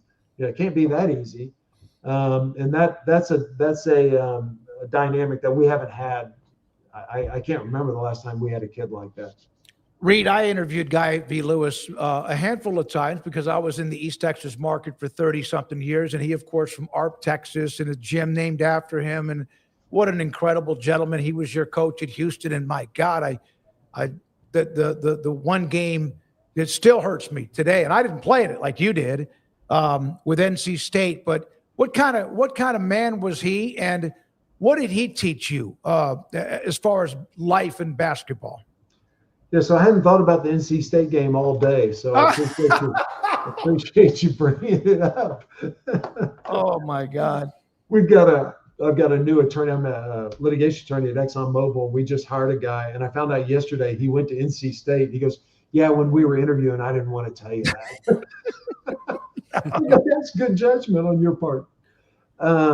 Yeah, look, Guy V was he was a Hall of Famer way before he was nominated for the Hall of Fame. One of the things that I think makes Coach Lewis stand out more than anybody else is he did as much to integrate basketball in the South as Don Haskins. He and Don, the kids that Don signed at Texas Wesleyan, Guy V was recruiting, Big Daddy Lavin. He was trying to get those guys into school and he couldn't. And so then the next year he gets Elvin and Don Chaney. And then, the number of young men's lives changed. Guys like Otis Birdsong. When you hear them talk about Coach Lewis, you've never, the amount of respect and admiration and love and appreciation and the courage it took for him to integrate basketball. And then I top it off with, and it wasn't as dramatic, but he also could go recruit a white kid out of Memorial High School and then put it all together. And I'll never forget early in my career, I was trying to play like Clyde and Akeem and Michael Young and Rob Williams, and I clearly, it was not working. And Coach Lewis called me into his office, and I really thought he was going to yank my scholarship because I was so bad. And he just looked at me and he goes, what are you doing out there? And I said, what do you mean? He said, he goes, I don't even recognize you. And I said, well, Coach, I'm just trying to fit in. And he leaned up and he goes, Reed, let me tell you something. I'll make a deal with you. I said, yes, sir. He goes, how about you just do you, and you let me figure out how to put it together. There you go. Profound. And then he looks up and he goes, do you think you can do that? And I was like, yeah, I can do that. And his ability to take my very limited skill set and put it together with Akeem and, two of the 50 greatest of all time and make it a team is nothing. You don't see many coaches that can do that these days. That is life advice. Like, you could have taken that into any walk of life. I have told that story 10,000 times, and rarely is the point about basketball. It's that you show up and you're the new kid at school. You're the new kid on a team. You're going to college for the first time. You look around and you go, hey, I got to be like everybody else, even if that's not me. And sometimes someone just needs to grab your face and say, hey, how about you just do you? You just be you and do what you're good at. That's a great story. Reed, one more thing on the regional. Obviously, Brad Underwood, Illinois, very good. And then the kind of a surprise, a big surprise, Iowa 5 seed, Nebraska 4 seed, Vanderbilt. My God, what a game that was. But you have these two longtime rivals even before they're in the Big Ten together. And that arena will still be loaded with red, but it will be Houston too. People forget what the Cougars fans will do. But what kind of a day will that be on Thursday? Or it's going to be for the, but for Michigan State, it's going to be for the Big Ten championship. How do you end up with Iowa, Nebraska, and Illinois in the same region? Right. I didn't think, yeah, that's unbelievable. Look, I'd like to think it's going to be Cougar red, but here I'm one Cougar. I can't get tickets. Really? The Nebraska fans, I'm telling you, it must have been a month ago.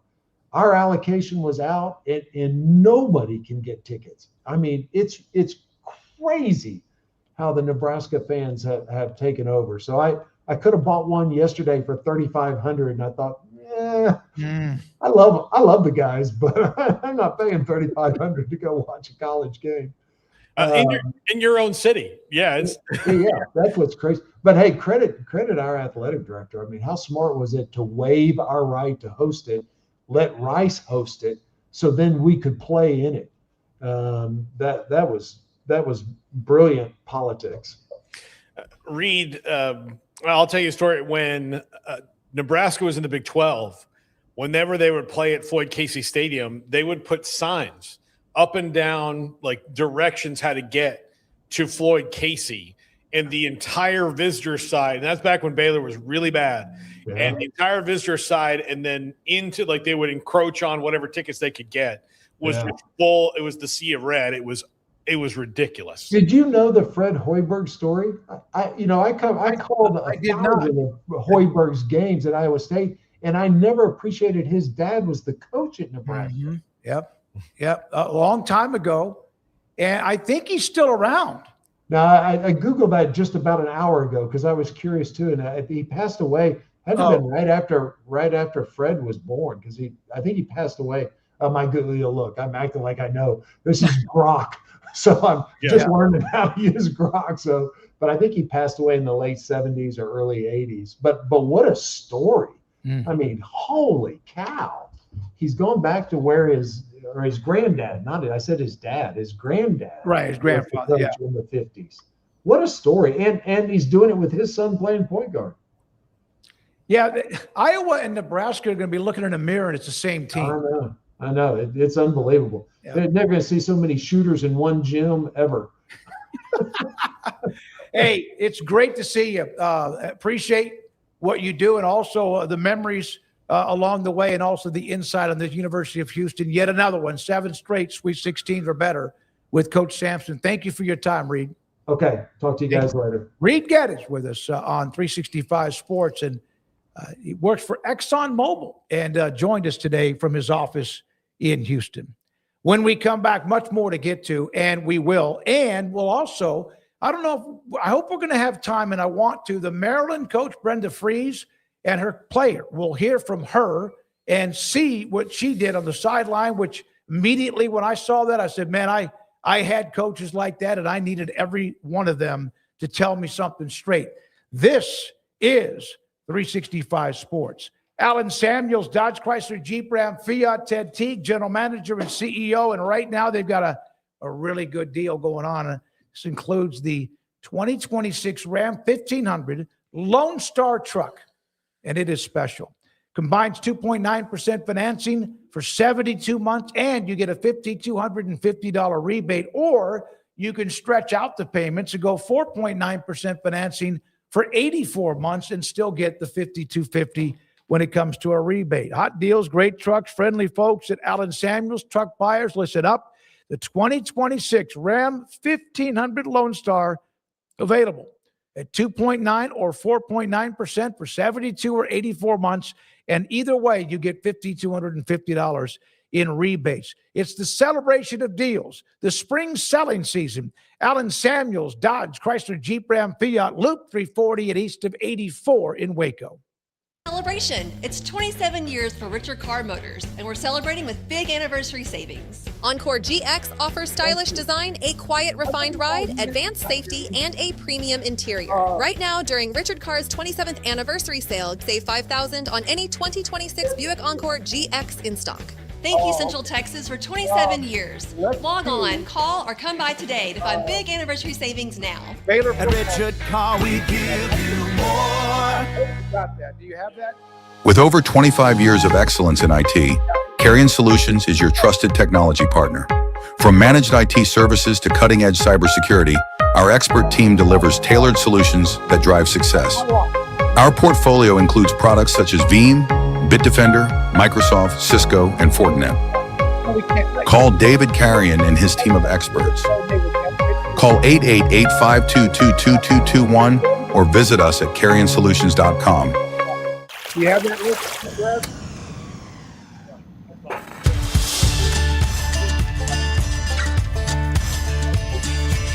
Bold are the adventurous.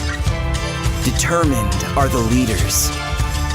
Faithful are the healers. At Baylor, you'll find your calling, your people, and your purpose. Dare to be you, indeed. Pepperoni Magnifico. Pepperoni Magnifico. Marco's Pepperoni Magnifico. Classic and crispy cut pepperoni, 3 melty cheeses, all on our fresh made dough. And starting at just $12.99 for a large, it's no wonder Marco's was named America's favorite pizza chain. I pitched in the major leagues for 24 years. And let me tell you, I can feel it in my joints. Shoulders, elbows, and knees. Trust me, pain doesn't retire when you do. I tried everything to get rid of the pain. Nothing worked until QC Kinetics. Baseball legend Roger Clemens and other patients are getting lasting relief with QC Kinetics regenerative treatments. No surgery. I trust QC Kinetics. You should too. Let's commit to getting rid of all the pain. Schedule your free consultation today. QC Kinetics. Better starts here.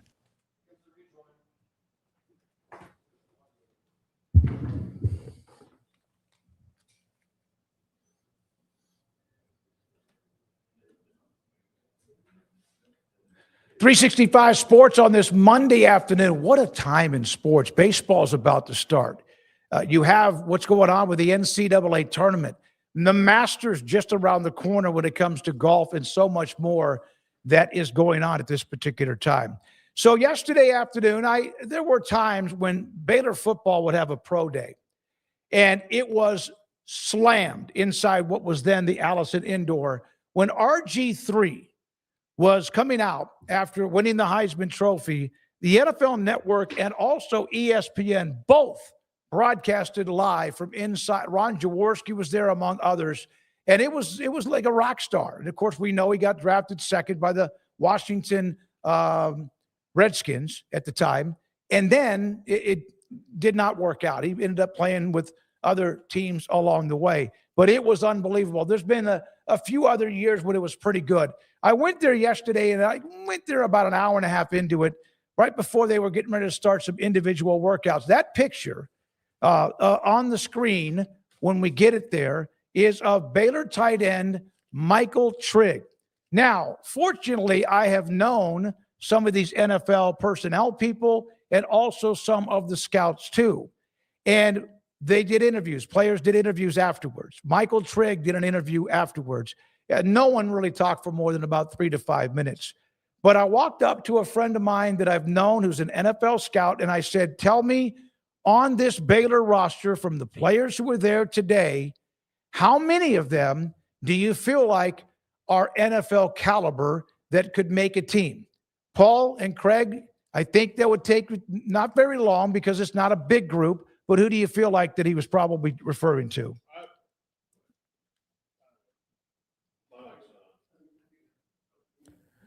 Craig, you go ahead. I think I heard your mic. Yeah, I would say Sawyer Robertson's obviously a guy that's right there at the top of the list as far as names go. Josh Cameron, I think, is kind of an in-between guy. Their wide receiver. Michael Trigg, certainly a guy who NFL teams will want to take a look at and have on a roster.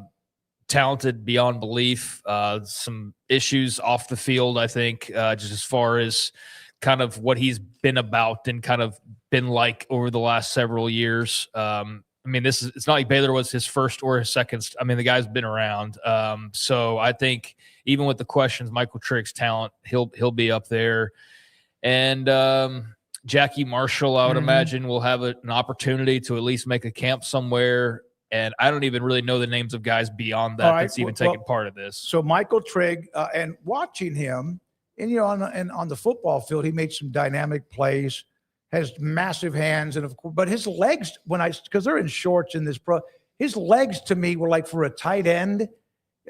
They were not frail by any means, but he's a very heavy upper body, and yes, very, very talented. But I had a scout tell me this: no doubt, NFL caliber talent. He's as good as he wants to be, but at times can be his own worst enemy. So you take the 32 teams, and then you probably have about 10 or 12 that feel that same way. They may not even deal with it. Cowboys tight ends coach was there at the pro day, in fact, working him out. But gifted as he could possibly be, he was obviously one of them. I think he's going to be their highest draft pick, Michael Trigg. I think he'll go somewhere in the 3rd round. I think he's not the top tight end available, but I think he's. So by the end of the day, Friday? Yeah, I think he'll go. I think he'll go somewhere in the 3rd round. If he gets to Saturday, but this is a really deep tight end draft, and he is probably, I would say, 5th to 6th on most people's boards when it comes to that. Obviously, Kenyon Sadiq from Oregon is probably going to be the first one off the board, and then you've got guys like Eli Stowers and Oscar Delp, who are a little bit higher than him. And then after that, you get Who's the guy at Houston that's pretty good? Tanner Kojal. Yeah. He's there. I think he's above that. But I think once you get past Eli Stowers, I think it's just personal taste when it comes to the tight ends that you'd want, because I think he matches up really well with, say, an Oscar Delp from Georgia. But again, that part of that is, teams have strategies of, we're not going to take anybody who's ever had any kind of issue off the field. We just don't do that here, in XYZ NFL team. But he's the first one who'll go. I think the second one who'll go is either between Jackie Marshall or Sawyer Robertson. I think there are, quarterback needy teams out there who can take a flyer on Sawyer and make him a backup for a while and develop him because he's got all the tools. And then after that, it gets a little questionable for me about who goes where. I think Josh Cameron is certainly draftable, but I do think he's in that area. Well, when you get past the first 10 picks of the 5th round, all those guys are the same, and it's just kind of like, okay, we need a wide receiver. Who's the best one? He needed to run at the combine. He couldn't do it. He had a tweaked his body, and he didn't run yesterday. He got, again, he's just not quite there. His agent was there, Scott Castelline, who's been around for a long, long time. I had a chance to visit with him, Josh a little bit too, and he's going to have a he'll have a pro day along with others who are Texas-based players up in Dallas with the Cowboys that first couple of days in April. He'll be attractive to somebody. He had as good of a year as you could possibly have at Baylor to close his career out. So, yeah, I think he'll get a nice opportunity, and I think if he keeps his head on straight, he could very well be a really productive player for somebody. But that's an if. So you're talking about Trigg? Yeah. Okay. All right. Who would we? I thought you were talking about Cameron. I was just mentioning Josh Cameron. No, okay. I was looking at the picture of Trigg up here. I think that. Trigg, if he can keep his head on straight and keep his nose clean, or however you want to phrase it, then he's got a chance to be a sturdy pro that hangs around for a while. All the rest of them, I think, is a complete crapshoot. I mean, I think Josh Cameron's a bit of a on the borderline type of guy. Sawyer Robertson's unfortunately not at all what you kind of hoped for this time a year ago when he decides to come back, turns down NIL money elsewhere, and you think, all right, they should have a pretty good team next year. And instead it turns out to be another just sort of eye-rolling type of season where you don't make a bowl game, you turn down the invite because you're just kind of ready to move forward into the offseason. And it was a real shame how that all kind of wound down. And it's a shame that Sawyer Robertson's stock took such a hit. Now, I know that it gets inflated early on, but it did seem like he had some pretty good momentum there, and that just the way the season went, that did not hold up. All those guys will get chances, but I think Trigg's the one that's got the best opportunity to make a dent and make a loud noise in the draft. What's cool about a lot of them when they're about to take a break. No, we're going to go straight into the coordinators discussion here in a minute, but so much family. I mean, whether kids or brothers, sisters, moms, dads, grandmothers were there. Josh Cameron, again, has not been able to work out because of the injury, hoping to be able to do it up in most likely, I would think, Frisco at Cowboys headquarters. The others that a couple of NFL scouts said that they were intrigued by were Ashton Hawkins and Kobe Prentice, because of the fact you need, but they're going to have to do some work. Not sure they're going to get drafted, but the Sawyer Robertson, this is what stuck with me. A guy that has been around a long time said he's probably going to end up being a practice squad quarterback because not many of the 32 teams anymore keep 3 active quarterbacks on the roster. But the practice squad quarterback gets to dress for every game anyway because of the rules. So it's the most active non-active player, if that's a thing. He'll be able to dress and be there, and if 2 people get hurt, then he's going to play. And they have those different elevation rules than they had before. It was weird. Like when they changed the rules after COVID, I remember thinking, like, this makes so much sense. It didn't even matter that there's a pandemic going on. You should just do it anyway because so many people get hurt in this game in so many different ways. But I think Sawyer has NFL tools. I do think he's going to be a guy that's going to have to float around on practice squads and maybe other leagues for a minute before he gets a shot to be a backup, or just sit and wait his turn like a lot of guys have. But he's got tools. It's just, can you develop them? Yeah, and it like you, Craig, you said, it just didn't seem like the career ended like we expected. I spoke with his former high school coach, Seth Parr, and he said he just needs a chance, which is what everybody needs. One of the name that the coach was concerned about, maybe his size, was Devin Bobby, but he likes his skill set. The young man from DeSoto, Texas, up in the Dallas area. I couldn't speak about Devin Bobby and really feel like I'm being honest about like in my assessment. I don't know much about him in light of the NFL and how they view him or whatever.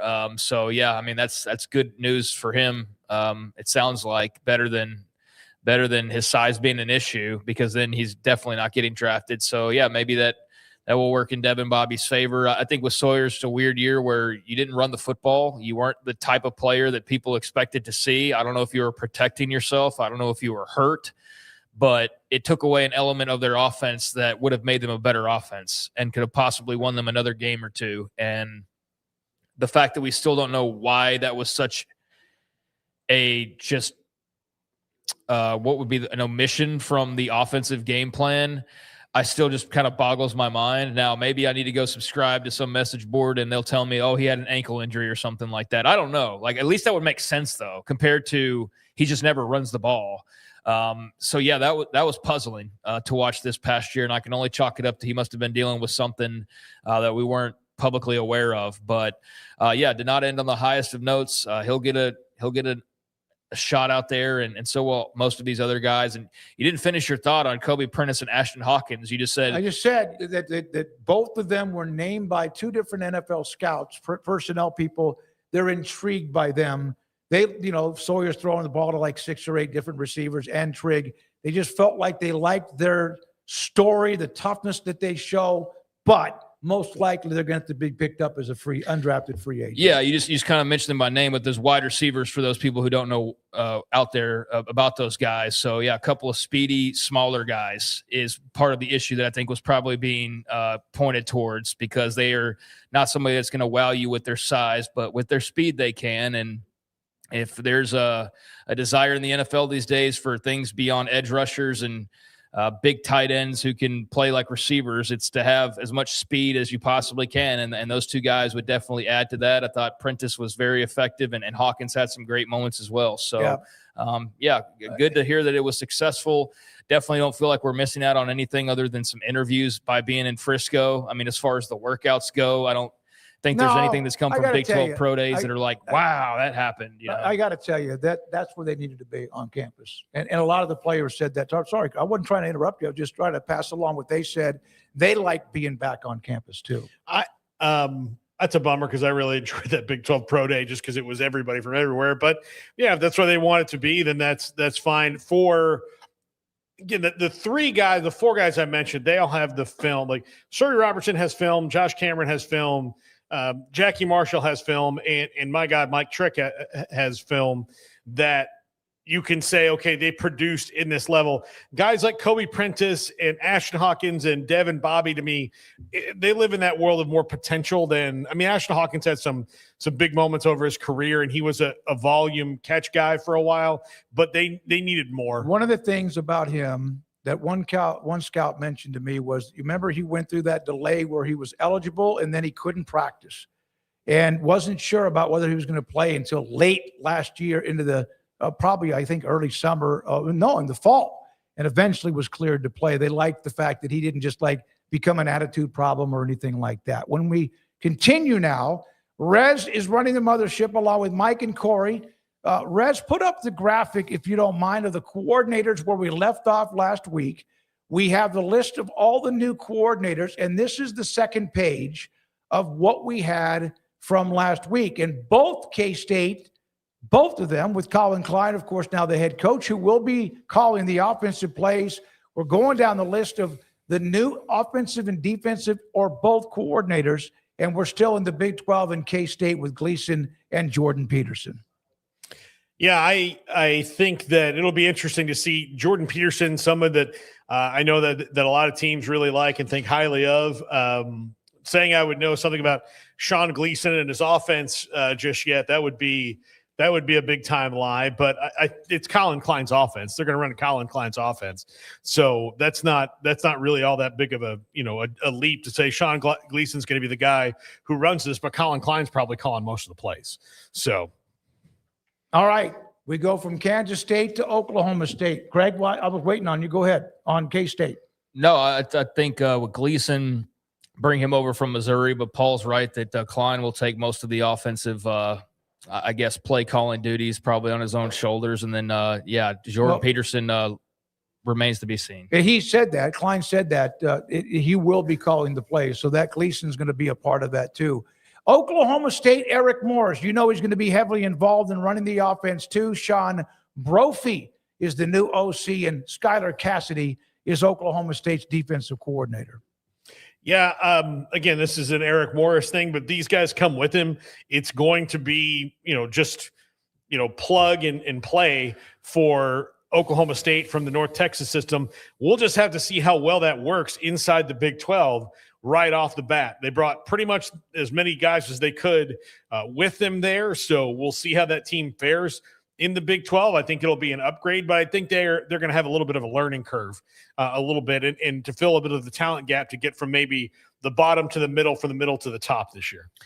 Cassidy did a really good job. It's a North Texas feisty type of DC, as I know a lot of them are, but definitely think you can say that about him, and a young up-and-coming guy that really is kind of a staple of the Eric Morris staffs. And so, I think on the defensive side of the ball, there's some really positive signs from what North Texas was able to do. So I think bringing Cassidy over is a good move. And then offensively, I mean, Brophy's another familiar guy, a big part of what they did at North Texas. So, that's just going to be like putting on your favorite pair of shoes. Like you already kind of know what the deal is and you know what to expect. And so I think there in Stillwater, it'll be smooth sailing as far as making that transition and just kind of having everybody on the same page. And here's another school with Sonny Dykes, of course, an offensive line. Kendall Briles moves on, and Gordon Sammies becomes the offensive coordinator for Sonny Dykes in TCU. He's been at UConn a couple of years. He's been at a lot of smaller schools, Columbia, VMI, Lafayette, William and Mary, UConn, and now Sonny Dykes plucks him and says, "You're going to be my OC." Yeah, this is interesting. UConn had a great last couple of years. I think that he's on his way to being a head coach at some point, maybe at a school the size of UConn, but this is going to be a nice jump up for him. He's really good developing offensive linemen. That's a big deal because that's been a huge, huge issue for TCU the last couple of years. They need to get their run game up. I think this will be good for them. I think it'll be good to see them run the ball a lot more. Jaden Craig comes in to play for him, and they're going to need a better running game to be better than they have been the last couple of years. The team that went into the championship game ran the ball, not just because of the scrambling ability, but they ran the ball so well. Well, and Gary Patterson teams usually ran the ball really well. I'm sure that if you are a dyed-in-the-wool Gary Patterson hater, you're going to pull out 3 or 4 seasons where they weren't that great. But that was always an offense that ran the ball well. Sonny Dykes early on ran the ball well. Since then, they've not run the ball well at all, and they've had to do a whole bunch of different things. I mean, remember just running Savion Williams and the Wildcat for the last few games of a season a couple of years ago. They were resigned to that to get anything out of the running game for these last 3 seasons about. So I like this for TCU when it comes to, he's not been at a major school, but he's got a run first mentality. He's an all offensive lineman. He was really talented when he was, so played at Virginia. So let's see how it goes. I think with Sonny Dykes at the helm, I mean, he's going to be the main guy pulling the trigger on most of the play calls, but Sammis comes in and I think brings with him a lot to like from what you saw at UConn. I mean, their quarterback last year had an incredible year, Fignano. They've produced some really good players, put up a lot of yards per game, run that wide zone, run the ball effectively. and throw some different looks at you that I think the Big 12 will be familiar with, like the pistol and things like that. But he has a few different toys in his bag. So I've enjoyed seeing what UConn's been able to do over the last few years under Mora, and he obviously departs, and now that whole thing's kind of going a different direction. So it made sense timing-wise that Samus was also available. He might have been either way. I can't remember the timing of it exactly, but he has a nice background, and I think with Sonny Dykes, you combine ideas and put a little fresh coat of paint on this TCU offense. Very excited to see what Jaden Craig can do. They're going to have better athletes, I would think, than – I mean, he did have Skyler Bell and guys like that, but I think pound for pound, TCU is going to have a lot more at his disposal to play around with, explosive and speed-wise. So that'll be fun. It's about time. I mean, Kendall Browse has been around for a long time with Dykes. So I think with Hoover departure – Browell's departure, just made sense that you're going to have to go a new direction, that you just kind of clean the slate, and new quarterback, new OC, new year, and let's see what the Frogs can do with all that. Utah with, of course, Morgan Scalley as the head coach, and that sure was interesting if you didn't read all about the background to Kyle Whittingham on his way out and what Utah was negotiating, and he wanted to stay. We had that in full throttle on Friday. Now, of course, at Michigan, Morgan Scalley. His new coordinators are Kevin McGivern, who's the offensive coordinator, and he has been around. He was with Bryson Barnes at Utah State, who, of course, a very athletic quarterback when he was at Utah.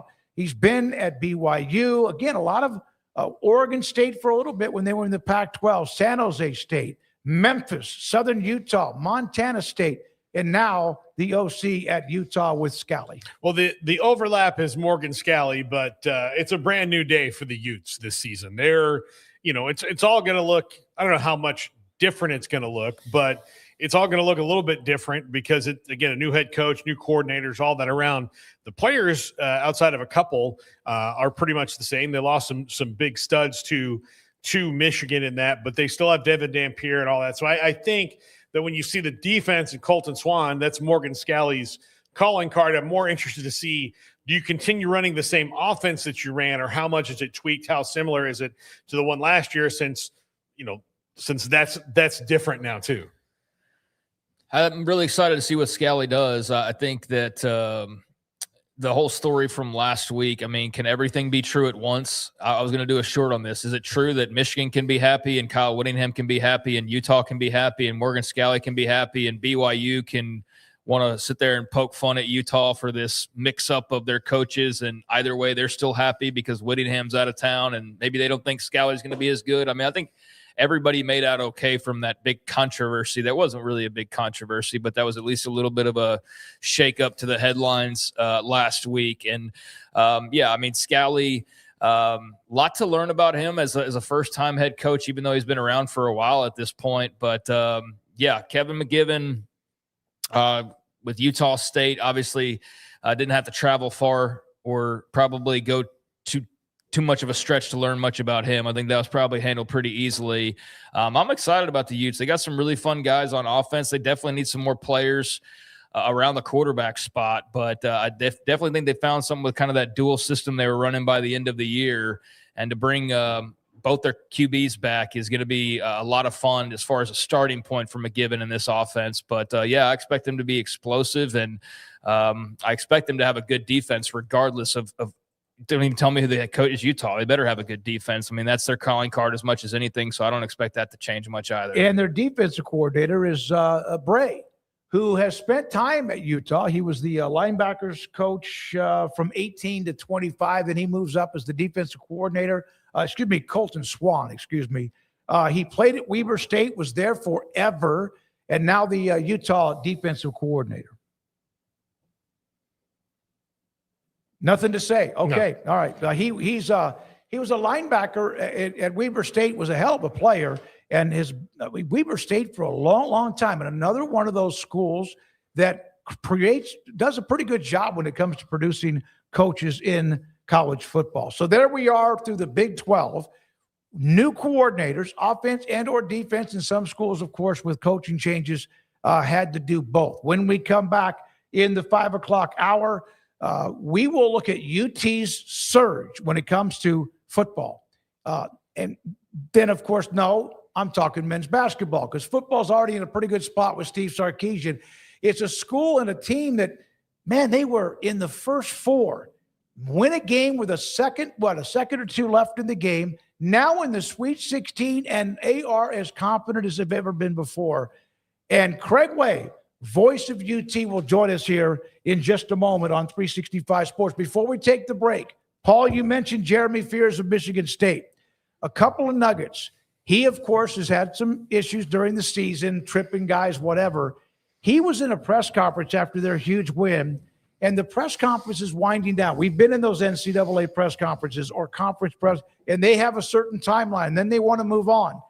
A press conference moderator, okay, no more questions for the players, and they stand up and they leave, and then the coach continues.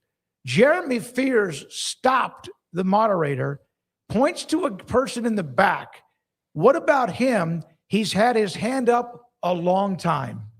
God bless Jeremy Fears trying to protect somebody in the media who was just not being recognized. Maybe it was a student or whatever, but good for him. I'm a big fan of watching him play. I enjoyed the two Michigan State games I watched the other day. He's one of the best dishing the ball that you can possibly see.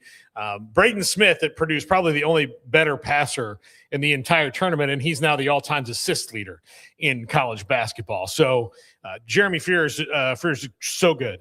Really fun to watch. Yeah, I know that he can be a little bit hard sometimes, but I really had fun watching him this weekend. All right, so when we come back, we'll have Craig Way, voice of UT Athletics, both football and men's basketball. The story about what's happened with Shawn Miller and the Horns. Was this always there and it just all of a sudden it clicked?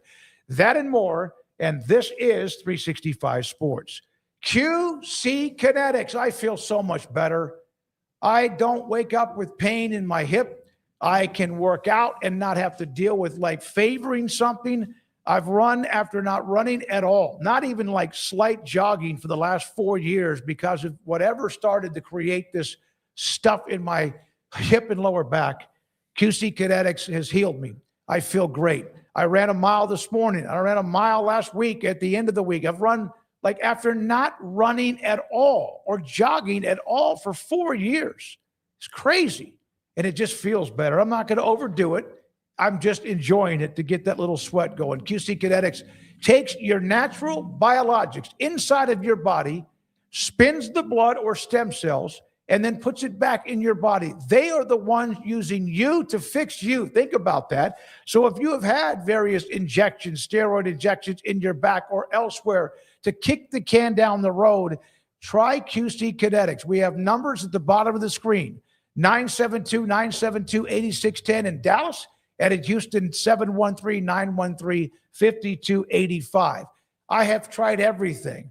This has worked. My first treatment was back in September, and I have had 3 or 4 since that time, and I even have 1 remaining, and I haven't needed it, and I hope I don't have to use it. If you have aches and pains in your joints, muscles, wherever, and nothing's working, and you're tired of taking Advil or Tylenol or whatever else, and the steroid injections, do yourself a favor. It has fixed me at QCkinetics.com. Samuels Dodge in Waco, we're making a declaration of deals. And these deals are so big, even fans of the Dallas Cowboys think this might finally be the year. Drive home a new Jeep Grand Cherokee Laredo for just $32,990, or a new Jeep Compass Latitude 4x4 for $29,990. Take $11,000 off a new Jeep Gladiator Sport, or choose 0% for 60 months. Or we pay your sales tax. Right now, no payments for 90 days. Happening now at Allen Samuels in Waco. Established in 2007 and independently owned, Alliance Bank Central Texas is committed to helping families and businesses meet their financial goals. From their tellers to their board of directors, they know the importance of superior service and competitive products. Customers have confidence knowing that their financial needs are in good hands. It's your bank, Alliance Bank Central Texas, with 2 Waco locations, 4721 Bosque Boulevard and 191 Archway Drive on Highway 84, and at AllianceBankTexas.com. Member FDIC and Equal Housing Lender. Pepperoni Magnifico. Pepperoni Magnifico. Marco's Pepperoni Magnifico. Classic and crispy cut pepperoni, 3 melty cheeses, all on our fresh-made dough. And starting at just $12.99 for a large, it's no wonder Marco's was named America's favorite pizza chain. When you play hard, sometimes you fall hard. Sports injuries require special treatment. At Southwest Sports Medicine and Orthopedics, our team of expert doctors provides athletes and active adults with comprehensive sports medicine care, diagnostics. Whether you're in high school, college, or beyond, we'll help you get back on the field. Call on the team physicians for Baylor Athletics. Call Southwest Sports Medicine and Orthopedics. 5 o'clock hour is sponsored by Edward Jones Financial Advisors, Ben Erlinson and Brad Wilson in Waco, and Cam Heathcott in Conroe, with an individualized approach to addressing your financial needs, including education, savings, planning for retirement, and protection strategies. Edward Jones Financial Advisors, making sense of investing. Experience the difference for yourself. Now it's time for 365 Sports. Greg Wade wrapping up his show that he does. We'll have him momentarily, and we appreciate your time. 365 Sports. If you have not hit the like button, please do. If you have not subscribed to our channel, please do. And if you have, spread the word so we have others who subscribe to our channel on 365 Sports. Are we ready? We need about 5 minutes. Craig, okay. Craig needs about 5 minutes. So. We will do that in just a moment. I put this in the chat room. I mentioned the bracket madness. Zach Gelb, Garrett Ross, Paul Catalina, Craig Smoak, and me. We're all in a pretty good spot. General Ursus, who's the big Tennessee fan, is the highest ranked, at least through the first 2 rounds of the NCAA tournament. A huge Tennessee fan. He is first among the viewers. Ryan Nader, David Loveroot, and Chad Rapp are second among the viewers. Rogue Media Network and Corey Dickman promised $10,000 to the winner overall. If they're not, you better roll back off. I'm that. not joking. I'm joking. Corey he wasn't paying attention, and all of a sudden he was paying attention. I'm just kidding. It's more of just you feel good, beat us, and we'll sit there and congratulate you with some of the videos we do after the tournament is over. But a long way to go. Daniel Sargent, John Epperly, Hunter Rozzoni, Jeremy Brewer, Paxton, who's an annoying UT fan, and he is having fun today, and he should because of the run that they're on. Cuz Corner, he's in that top 15 as well. Kuz's Corner. Shout out to Kuz, Justin Walker out there covering West Virginia as well as anybody else out there. Shout out to Justin. Some of the others that are in the top 20, I'm going to give you the screen names. Retired Stockbroker is a huge Houston fan. Let me see here.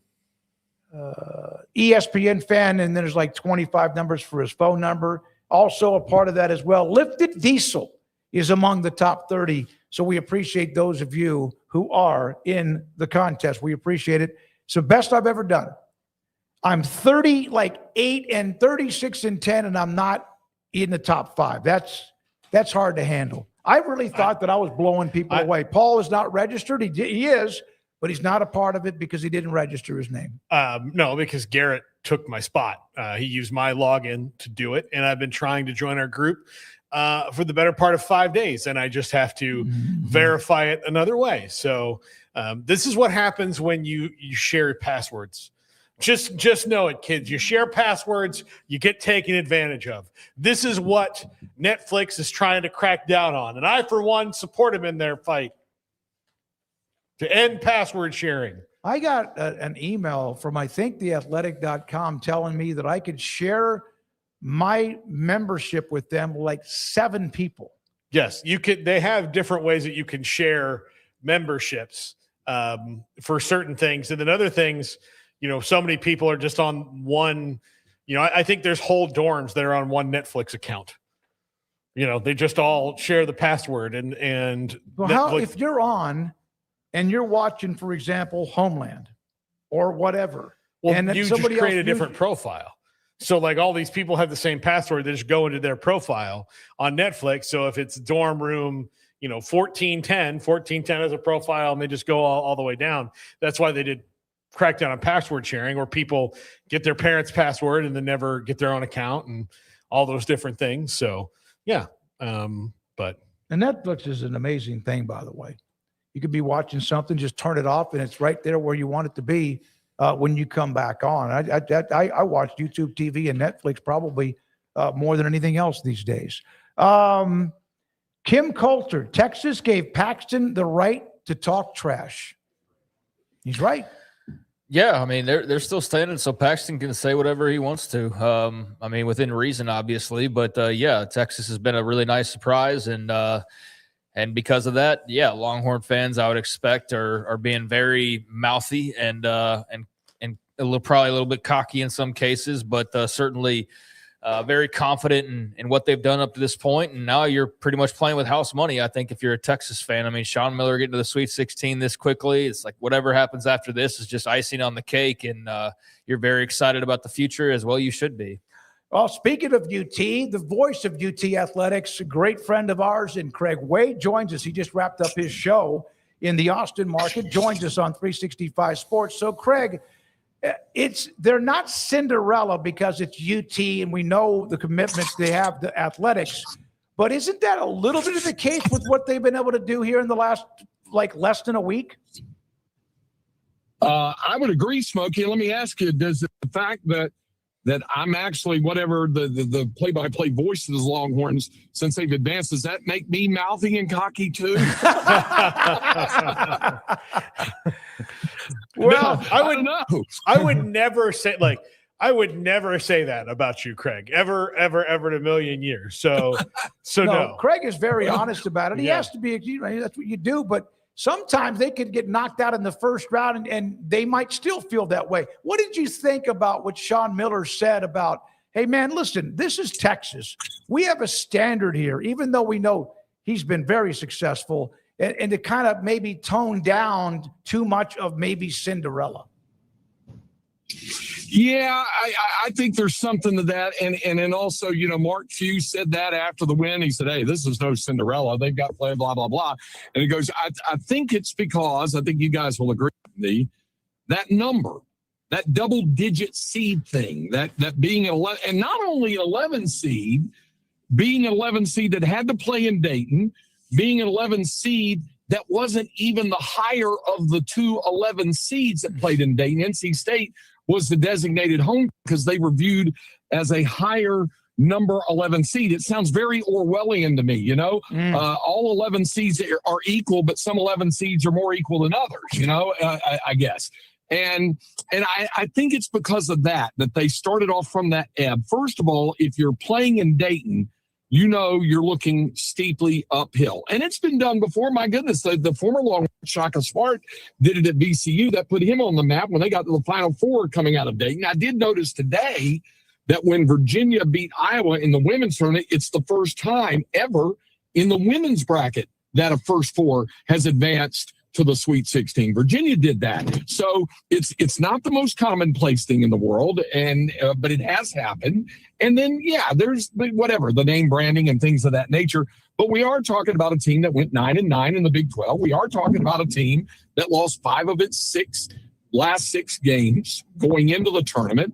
They went out pretty quickly and quietly on Wednesday evening in Nashville, and they were clearly on the bubble for getting in. Now, I still thought they had a good chance to get in as long as there wasn't, absolute bid-stealing bubble chaos. And there wasn't a lot of that. And the fact that they had 6 quad one wins, and since the days of adding that element into the tournament selection committee's, appraisal of everything, no school with 6 quad wins had ever been left out of the field. So I thought they were going to get in. They had 3 really good road wins, one at Alabama, one at Missouri. Those were, and one at Texas A&M, and those were all tournament teams. So I felt like they were still probably going to get in, but if there was chaos on that championship weekend, then maybe they might have gotten left out. So that's why I think folks looked at it and said it's a Cinderella thing. Not only that, once they got past NC State, it was like, how are they going to beat that 6 seed BYU with DeBonso being one of the best players in the country? And then against Gonzaga, perennial late tournament team going deep into the bracket. So to get those wins, to get 3 wins in 5 days, maybe it adds a little bit of Cinderella, pixie dust sprinkled onto them a little bit. But when they're playing well and when they're healthy, then they can stand toe-to-toe with a lot of teams. They did that with UConn earlier this year. So they can do that with some really good teams. But we also know that when they don't play well and when they're not shooting the ball well, they had struggled defensively. They were in the triple digits in the Ken Palm defensive adjusted ratings. But in the last 10 days, they moved up, I think, 34 spots from like 105 to 81. So they made some improvements as well. Craig, how much of this is the beauty of momentum that they hadn't really been able to create? Because if they were Indiana Jones, they're just reaching out under the thing and grabbing their hat as the season ended to barely make it out the way that they sputtered to the finish. But when you have confidence, it doesn't really matter what happened yesterday, right? Yeah, there's a belief. I think there's a definite belief that when they're going well, that they can stand toe-to-toe. And that's due in large measure to their offense. For a lot of the year, the offense was in the top 5 of the adjusted ratings on offense. I think it's like 15 now because it had fallen off late. But their offense had carried along. And we know Shawn Miller's pedigree, not only in coaching teams into the Sweet 16 and Elite 8, that kind of stuff, but from his days as that gritty, tough point guard. Smokey and I are old enough to remember that when he was playing there at Pitt there. That whole, we always remember that big highlight moment on that lob slam to Jerome Lane when it shatters the backboard and you hear Bill Raftery go, "Send it in, Jerome." Well, the guy who sent in that pass was Shawn Miller. He was the point guard.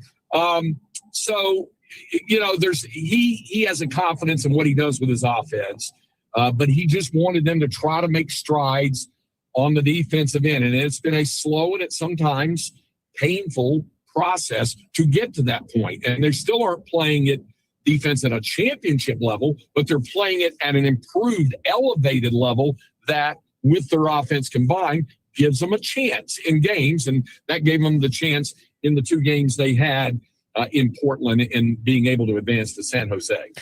Craig, more of just a kind of a big picture question, but what's it been like to just sort of get to know Shawn Miller, see how he conducts his business, how he coaches? Just what have been your impressions of this first year in Austin?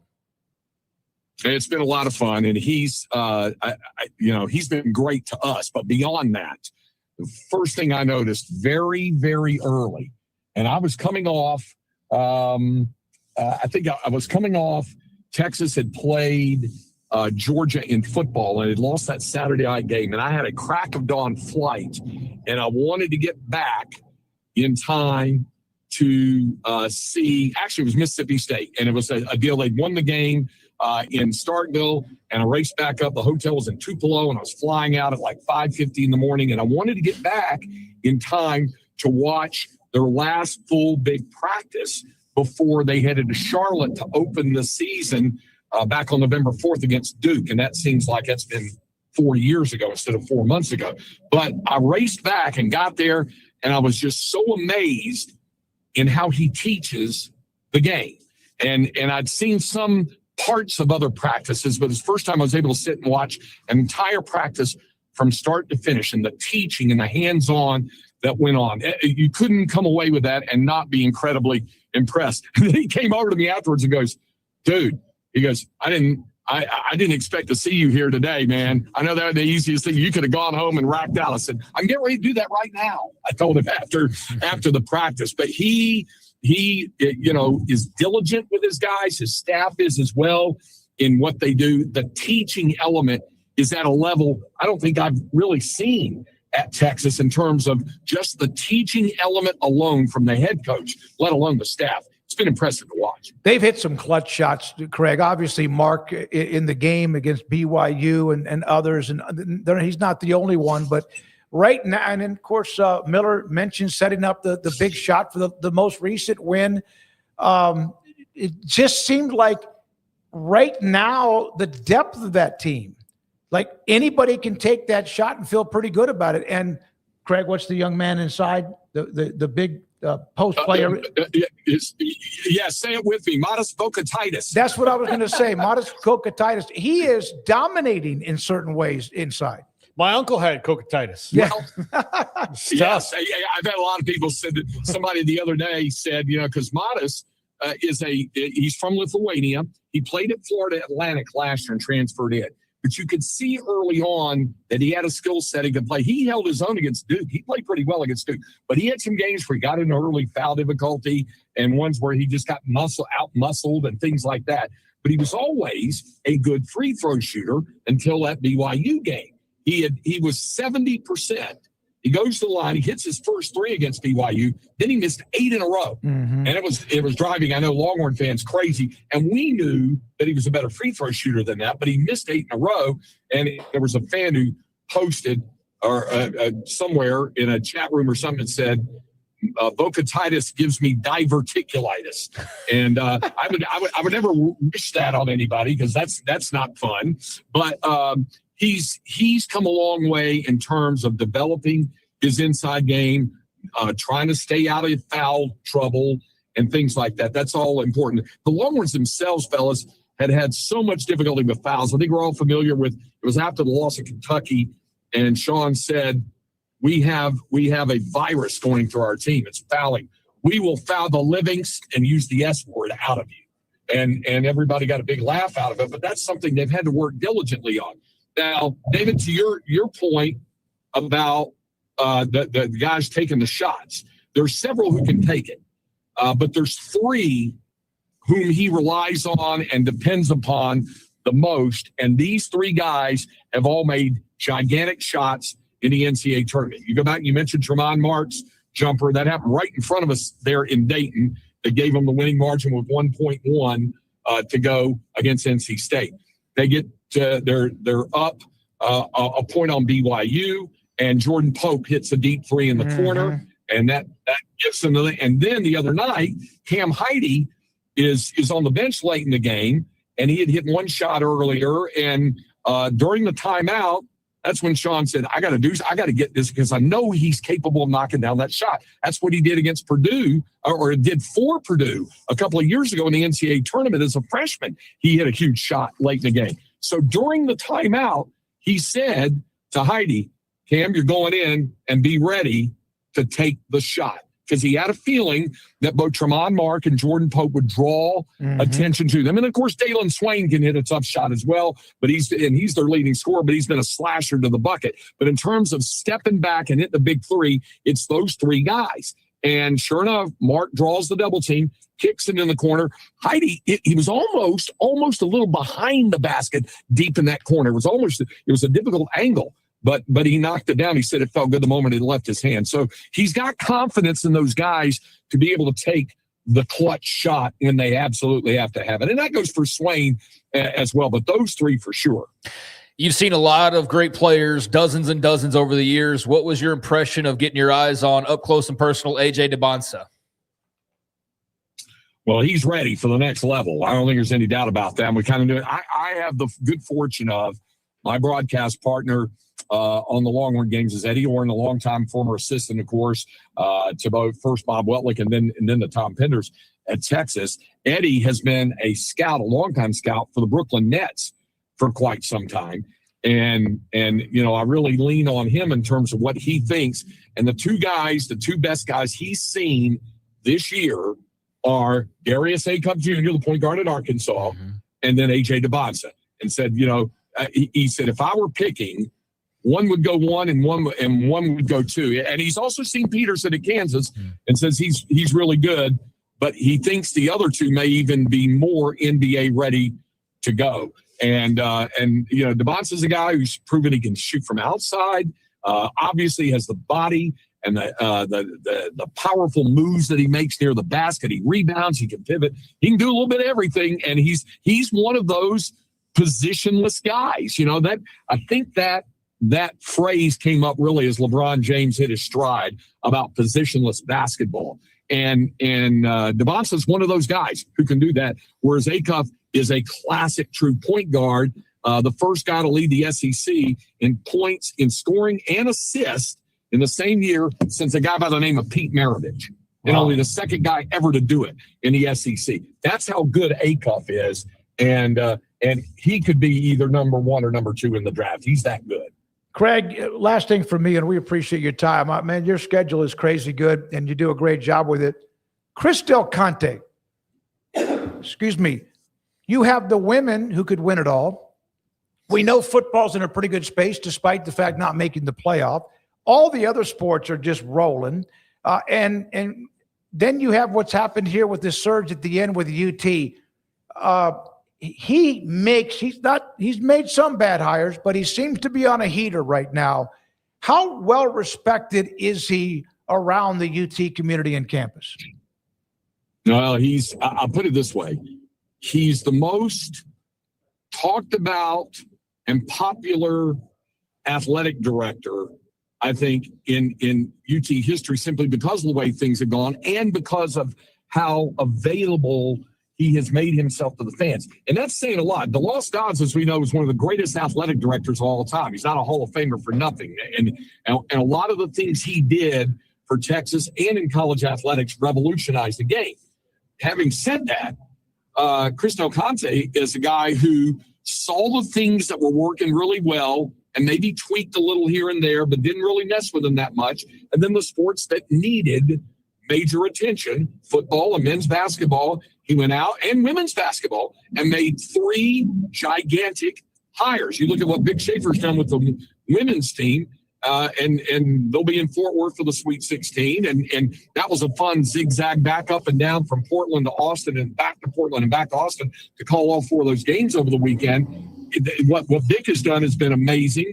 And you can add Jim Schlossnagle, I think, to the list as well. He won the SEC title in his first year in the regular season. The baseball's currently number 2. Mike White was already here when he came in, and Mike White, of course, has done a great job with the softball program and winning a national championship. Bob Bowman, the swimming and diving coach, that won national titles as well. So, yeah, it's not completely everything he has touched has turned to gold, but a lot of it has kind of had the Midas touch. And like I said, he's very responsive to fans, like on Twitter. And somebody will say, hey, look, the bathrooms weren't working in the upper level. And he's got my team on it, working on it. Thanks for letting me know. He wants to know those things to be available and responsive to fans. So that, I think, has been a big plus. I've seen him do that, and I've seen some fans maybe bark about this or that, and then he'll respond to them about perhaps why it was that way, and that it's very smart to be that hands-on. David, the one thing you will not get him to move off of, and I'm glad to say this because I'm an old fuddy-duddy traditionalist, he is not going to change that football uniform. There's been a lot of fans, why don't you put some black in there or orange helmet or this and that? He's like, no. He said these are classic uniforms that don't need changing. And from time to time, he'll invoke the old line from Coach Royal.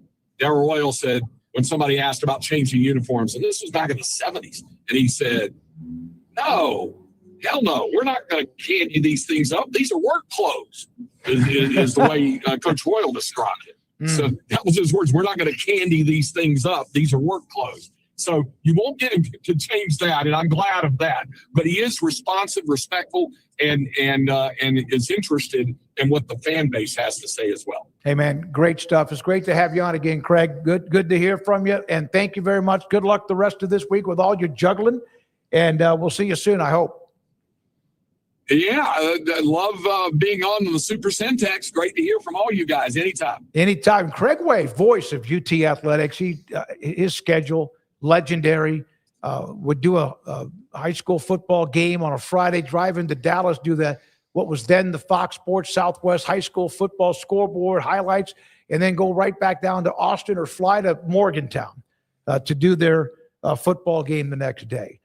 The women's basketball tournament, we haven't said much about that. We'll get to that in a minute, but we will do the Maryland video with Brenda Fries tomorrow. Yeah, why don't we get to the women's tournament tomorrow when we have full time? You don't even want to get to it at all, but we'll show the video of what she was with her star player, which was phenomenal. We'll have that for tomorrow, but it is time for the top 5.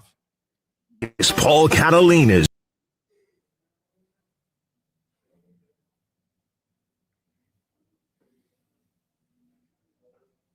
All right.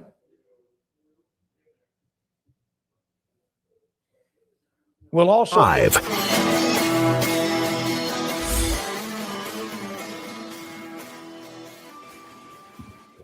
Welcome in to Paul Catalina's Top 5. It is me, Paul Catalina. This is brought to you by flagandanthem.com. Go to Flag and Anthem and use our promo code 365 Sports for a discount at checkout. Last week, I made bold predictions for March Madness, and we are going to check those today because you ask for nothing less than accountability here at 365 Sports, and I will bring it to you. So let's go in. Number 5. I started out well here. A number 1 seed will fall. I said in the Sweet 16, it happened before the Sweet 16, so I'm claiming that. Iowa upsets Florida in a weird kind of history repeats itself. Florida did what Houston did against them last year in the championship game and didn't get a shot off to try and win the game at the end. Iowa wins. The first top seed is out. I kind of thought it would be Florida, but I didn't want to count my chickens before they hatch. So this one, check. Number 4, not so much. Vandy in the Elite 8. This was one of the most crazy endings to a ball game I've ever seen. Nebraska takes the lead. Vandy gets the ball. Heaves a half-court shot that goes not quite halfway in and bounces out. Unbelievable. So Vandy, not in the Elite 8. And Nebraska gets their not only first tournament win this weekend, which I thought would happen, they got their second as well. So I did not get this one right because I thought Vandy would be in the Elite 8. I was very impressed with what Mark Byington did. I think he's going to be up for some interesting jobs again. If I were him, I would probably stay at Vandy, but that's just me. Now, let's go to number 3. Darren Peterson paints his masterpiece. Technically, this is a no, but it was an almost. Kansas tragically lost to St. John's at the buzzer yesterday. That was a gut punch, but I thought the way that game was playing out where Darren Peterson was really the only good thing offensively they had going for most of it. Then they charge all the way back, tie the game. He was the one that tied it with those clutch free throws.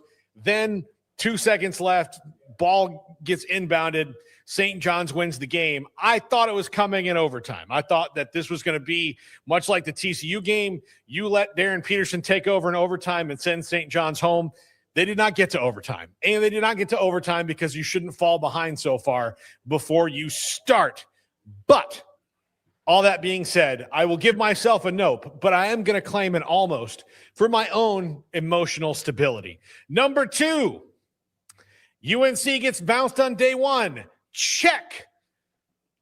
Hubert Davis is really under the gun right now at North Carolina because he now owns the biggest first-round collapse in NCAA tournament history and the biggest championship game collapse in NCAA history that happened in 2021 against the aforementioned Kansas Jayhawks. This happened against VCU where they had a 19-point lead and just straight ran out of gas. This one went to overtime. It was one of the ugliest overtimes you're ever going to see, but VCU wins, and off to the offseason go the Tar Heels. Now, VCU's had their season come to an end as well, but at least they did this one for me, so check. I am 2 for 4 so far. So let's get off on a winning record, shall we? Number 1, the Big 12 has the most Sweet 16 teams. Nope, that would be the Big 10. Kansas loses, Tech loses, UCF loses. I don't want to keep going through all the teams that lost, but the Big 12, you have 3 Sweet 16 teams. The ACC could be worse. You could be the ACC and only have 1, and that's Duke, who almost lost to a 16 seed and a coach that they're going to see now in Jerry McNamara, who's coming over to Syracuse, his alma mater, to take over. But I digress. I got this one wrong, and once again, you demand accountability. It's accountability that I will give to you. So I went 2 for 5. Now, if this was Major League Baseball, if I was 2 for 5 and I knocked 2 out of the park, which I did, and then the other one was an almost, which might be an error, we don't know. That's a pretty damn good day. Let's just say I'm on base 3 times out of 5.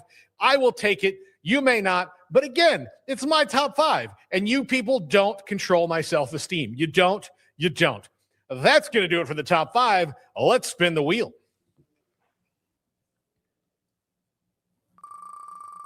Okay. The wheel she is a spinning. And what's one job that doesn't get enough love and respect? Example, trashmen, Uber drivers, or plumbers. Ooh, this is a really good question. I have a lot of these. I think people are rude but to. But it says one job. One job. So it's hard to put it down to one. Do you have one, Smokey? I got to think through it. I'm not like one that just, I'll tell you what, yeah, I'll say those who lay asphalt on highways, whether it's 15 degrees or 104, and you see the steam like rising. I mean, when they're laying new highway, that to me is, I don't think I could do that. If it's the only job I had, I would, but that's awfully amazing. Yeah, I mean, I don't have a specific answer here. I mean, somebody works in like sanitation. I can't imagine waiting around in other people's mess to try and make sure everybody's got proper working toilets. Like I can't imagine that life on a day-to-day basis. So I have an immense amount of respect for people who get their hands dirty and do the dirty jobs, because so many of us are not capable of doing that. So yeah, maybe a plumber, that type of work, because it does keep the world plugging on along, makes our life a lot easier, even though it's not the easiest thing to do. I have a lot of respect for the guys and gals at the grocery store who have to wrangle carts. And I think they don't get it because that's like essentially a minimum wage job. And there are so many jackass. Can I tell you about a lady I ran into the other day? It's a lady. She's probably in her 40s. And I saw her as I was pulling in right next to her. I saw her just leave a cart right next to the rack. And I just looked at the cart. I was just like, man, whatever. And she's like, what are you looking at? So I was like, you already know who I'm dealing with there. Yeah. And I was looking at your lazy ass not putting up the cart. And she's like, well, I had something to get out of the car. And so I just sat there because I was on my phone and I was actually listening to something. And she's like, well, I'm going to put it back.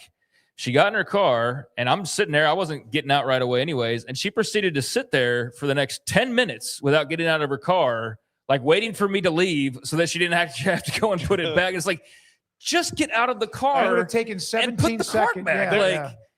The people who don't put the carts back, well, there's other guys that do it. That's their excuse. You know, like I just think that's, if you're handicapped and you literally can't physically do it for some reason, that's fine. If you are sturdy enough to have taken it and walked around the entire grocery store with it and taken it through the checkout line and taken it out to your car, walk another 30 feet for God's sakes and just put it up. Like I agree. I find that to be maddening. I'll do it in the pouring rain. Right. Like, I mean, it doesn't matter. because Yeah. that person's going to have to come out and get it in the pouring rain. You know, that would be like, some people are like, well, it's raining, I didn't want to do. Well, yeah, you know, Toby has to come out and get it.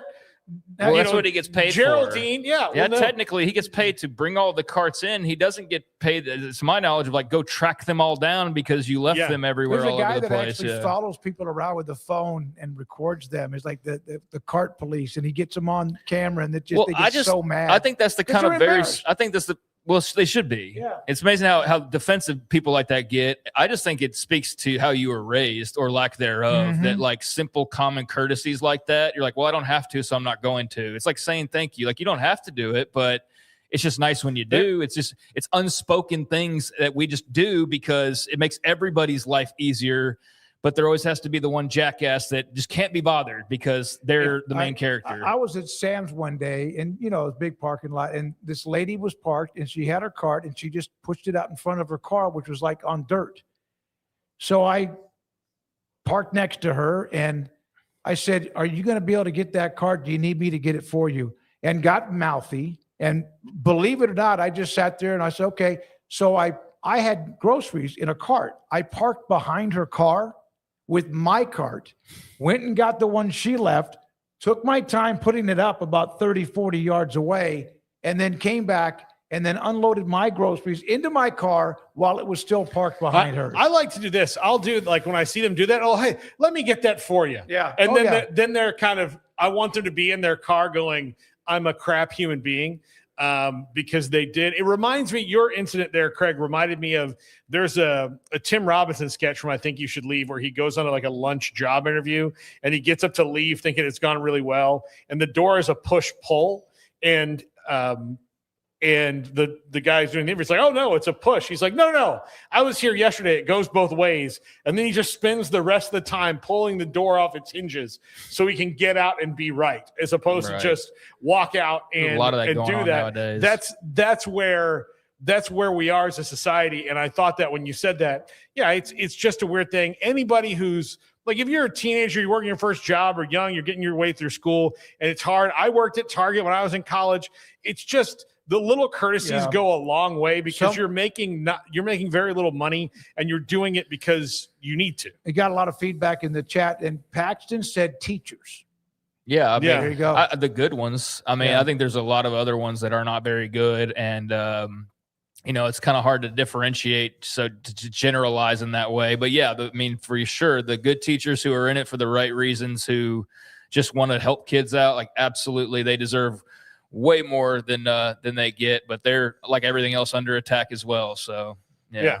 All right, so there we are with the wheel. Andrew, by the way, Andrew Valade's 25th birthday today. 25 biggins. Had his grandmother and mother came by the studio earlier today. 25 years old for King Jiu-Jitsu. So congratulations, Andrew, on 25. Yeah, we're going to get him a bunch of peanut butter, like stuff to make peanut butter and jelly sandwiches with walnuts, bananas. and bananas. I thought it was. Walnuts and bananas. Yep. So, all right, let's go to the quizzes. We've been on a pretty good run. We've been on a really good run with the quizzes the last probably for quite some time. All right, that's trivia. Yes, that's a quiz. That's I can't read that. Okay. Okay. Happy 53rd to this Hall of Fame point guard. He turned a struggling team into back-to-back finalists in 02 and 03 and ranked second all-time in NBA history for assists and steals. Who is he? Back-to-back finalists at 02, 03. I mean, Jason Kidd. But then he won an NBA title, right? Yes, with the Mavericks in 2011. So I would think that it would be somebody that didn't win an NBA title. Did Gary Payton ever win an NBA title? Well, the Mavs weren't back-to-back finalists in 02, 03, so it wasn't Steve Nash. Yeah, and I think Chris Paul was in college in 02 and 03. Yeah. So, Gary Payton, what team he was on. That would have been... And Nash won a title. Yeah. This is either Nash... He did not? No, then it's got to be him then. That's it then. That's got to be him. Okay, let's go with Steve Nash then. No, Jason Kidd. Damn, I know, but why would it be he went to back-to-back? He won an NBA title, which would be much bigger than that. But okay, the Jason Nets Kidd. to consecutive finals appearances. Hall of Fame in 18, Jay Kidd, who's coaching the Mavericks.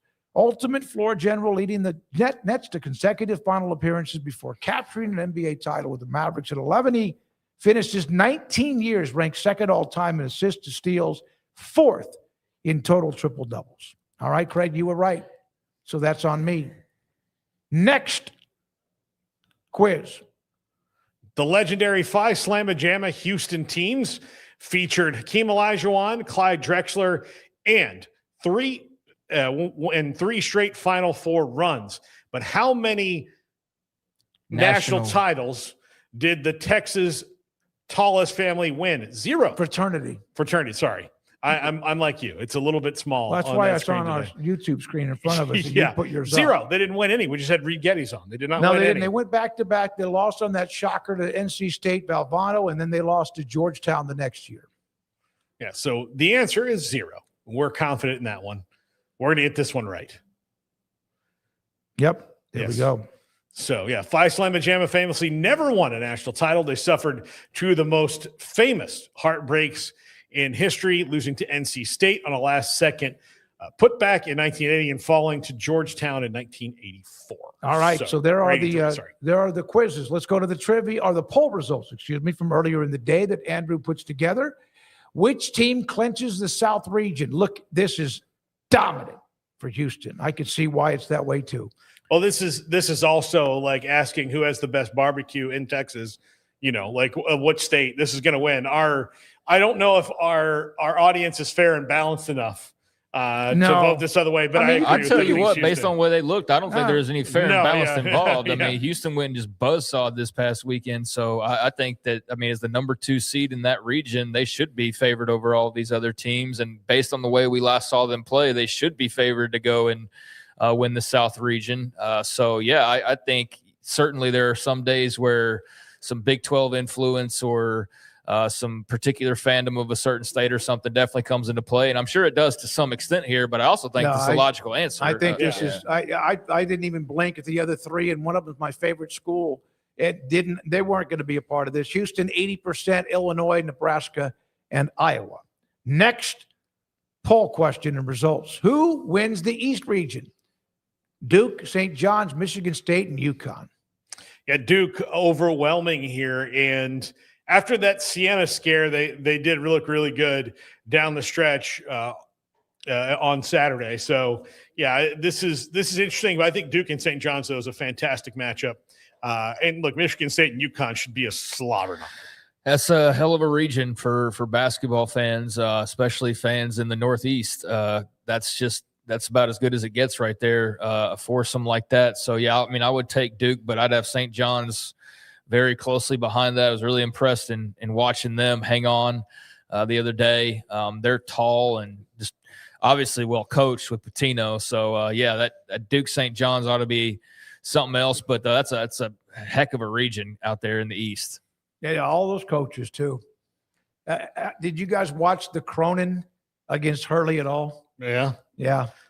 They gave each other this big, nice, hug, tapped each other on the shoulder. They're both at times can be pricks, but they are both great coaches. I'm surprised there's not a dickhead salute that they had. Like, dickheads unite. Yeah. Well, yeah, I mean, they were talking about it. I mean, what Cronin said something about him afterwards and to get a life or something like that. Yeah. And I mean, that's not a car ride I would want to be in, is hanging out with those two. Hey, what do you think about your counterpart being rude? Get a life. Yeah. Okay, I know how you feel about it. Yeah, I don't know. But it was a fun weekend of basketball. I do know that much, and really enjoyed what we got and excited to get this next week and see how it gets whittled down even further. Thank you to everybody that watches us, however you do. Also, thanks to Andrew Valet, thanks to Garrett Ross, thanks to Corey Dickman, thanks to Mike Hamilton, and Rez for helping so many ways today, from behind the scenes to what we have on the show. We appreciate you. Hit the like button one more time if you haven't. Paul Catalina and for Craig Smoak and our amazing sponsors. I'm David Smoak. Back tomorrow at 3. Good night.